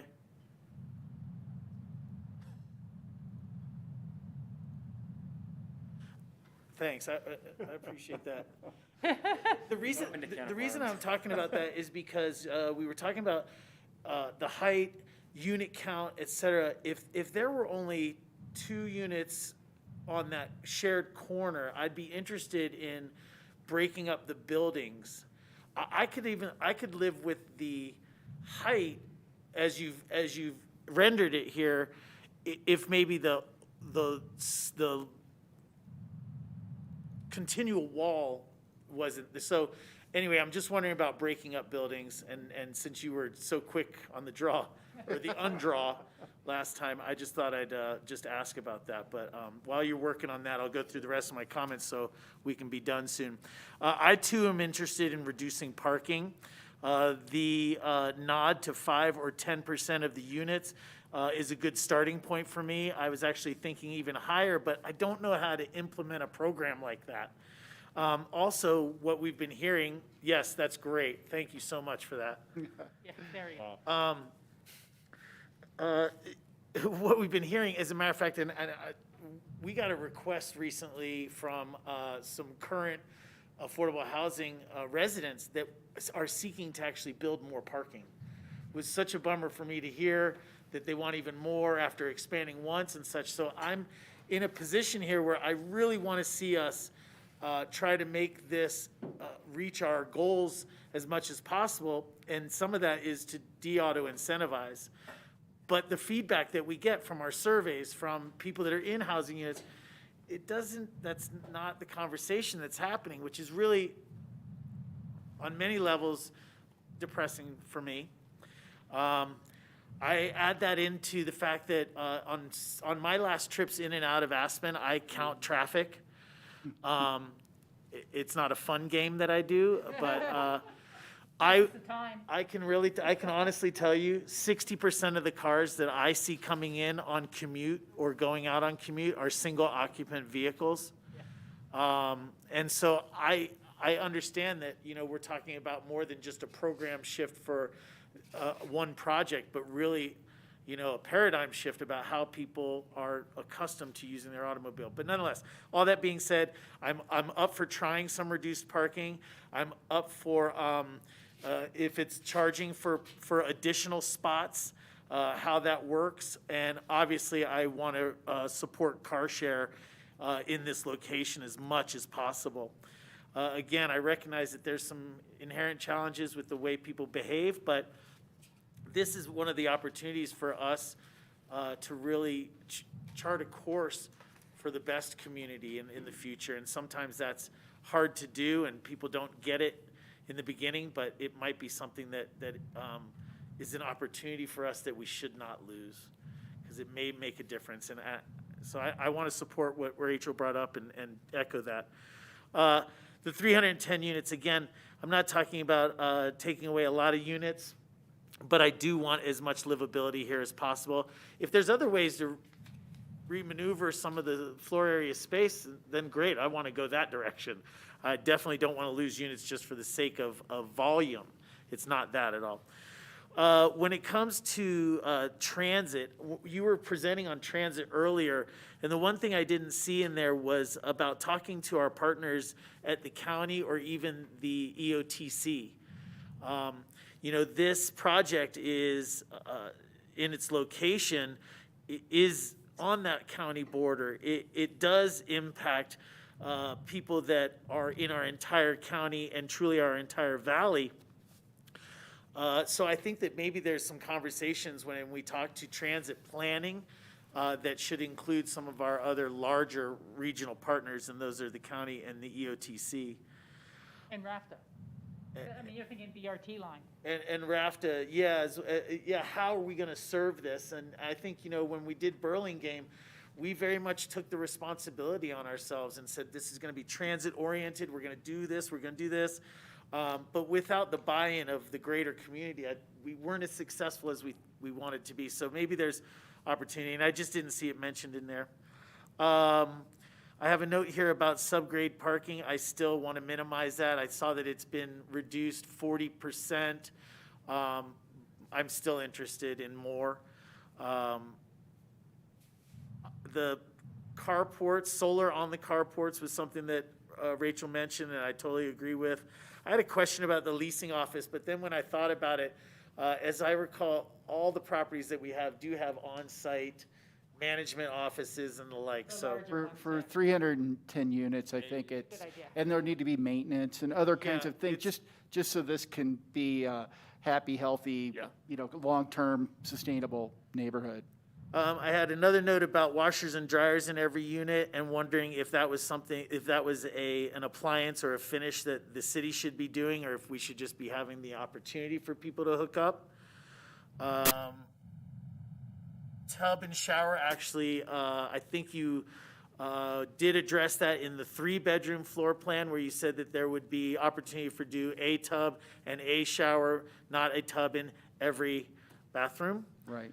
The king-size bed, Chris clarified that as saying, like, we're really just kind of showing square footages. It may not be ideal to put a king-size bed in there, but again, when we saw the rendition of the 3-bedroom, it had all bedrooms as sizable for king-size bed, but if those are family units, that would be a luxury item to me. I have a question here about actually lowering the height of buildings by sinking the garden floor. Sinking it down 10 feet, half a floor, whatever it is. I know that's difficult when it comes to drainage issues, comes to access issues, and the like. I just wanted to put it out there because I know it does exist in some places. I have a note here on height and unit count as that relates to unit mix as well.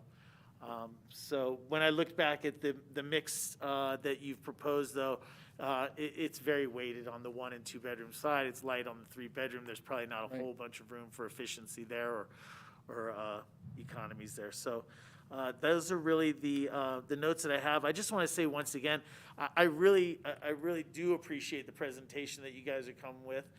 Your turnaround time has been very good as well. But more than anything, you're listening to us.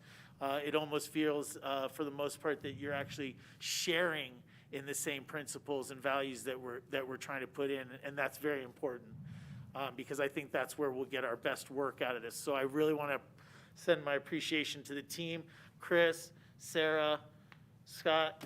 I mean, everybody that's got a hand in this. I've not seen a process move this well and responsively as you guys have been. So Thank you. I want to say thank you. Thank you for the interaction. Yep. No, we really appreciate it. You reminded me of one thing, which is, when we're talking about reducing parking, it's not just about reducing parking, right? It's about providing an experience, user experience that's actually better for the resident as well as the community. And so, what if those people who opt not to have parking have, free fat e-bike access? And it's not just a bank of ones that are for anyone, but like you have your own. And one of those parking stalls has 4 covered or even closed areas where you take your own e-bike, you put it in, you've got an area to hang your helmet and your gear, and maybe it's even warm in there. So in the winter when you go put on your jacket, it's warm, and it's something that you really want to do. So just to kind of throw out the incentive side of that, which I think could be really cool. I agree. Thanks, Skippy. All right. Thank you so much. Really good work. Thank you, guys. No question about it. See you in a month. We'll be talking sooner than weeks. that. 5 weeks. We'll put that in pencil. That's right. Sarah will put it in ink. We'll put it in pencil. Thank you, guys. Thank you. Yeah, we're going to take even more than that. We've got one more item that we need to get to, right? I actually wanted to poll the council about your readiness for this tonight, because this was pretty lengthy. Whether you still want to tackle the Burlingame sales conversation or put a time limit on it to only be an hour to get it started, or if you are all ready to roll and you want to go. I just want to do a process check-in. How timely is it to have that discussion tonight for Chris and the project? That's what really, I mean. Number one. I think it's helpful. The sooner we have direction, the better, but it's not the end of the world if we waited a little bit. I think getting started is great, but not necessarily expecting conclusion of the conversation is also certainly an option. Yeah. Really, whatever you want to do. It's not crucial right now, but the sooner we can start the planning process, the better. Okay. Well, I'm good for another hour. I hate to say that, but I'm good for another hour. If other council members want to stay, if this is not a best night for anybody, I'd rather actually punt and do it at another meeting if we can. this was enough? It's, 7 o'clock's normally a half-hour dinner break, and then come back at 7:30 would be a long night. I just, Valentine's Day dinner, I would love to, to make that. There is You know what? Yeah, Normally it's- I didn't want to say that out loud, but I thought Thank that might God be going somebody on said for a it. few folks, Normally it's too. three. In this case, 2 can make the We decision. would like to so- have partners. Chris, we in the apologize future. so much, but we're going to want to come back to you on it. And you can have Valentine's dinner with your wife. Yeah. We've already postponed it. Oh. All right, if that's okay then, Yeah, it okay. really is Okay, that's fine with me. I appreciate it, and Ward doesn't have to pull his hat out, so. I'm just glad somebody's getting lucky. Yes. Or what? Well, hey, look, if you have Paul, who's 6'4", I mean, and we squeezed it in my little Hunter Creek, and I had to take out the doors that come this way and put in doors that go that way, just so there's enough room for a teeny little end table. And I had to find specialized teeny little end tables to make it fit, but there's no way he would live in a queen bed. And I'm 5'9" too. You couldn't, yeah, No, yeah. and that's what I'm saying, okay, great, it's a kid's room and they have two queen, separated, or Yeah. maybe they have queens, Yeah. It's room for options. Yeah, no, I appreciate that. Yeah, for me, I guess I'm just jealous. a 5'2" wife, a queen size bed is like 2 times. Right. Are you still there? Paul just Yeah, says, I do that. Paul just says, I like to sprawl. Yeah, well, That's it. he's sprawled without sprawling. Thank you, Amy. Yeah, thanks all of you guys. Thank you guys so much. Hey, Rob, thank you. Thanks a lot. It warmed up in here a little bit. Turning the heat up a little bit. Yep, Yeah, I totally forgot. but it to bring actually my works? blanket.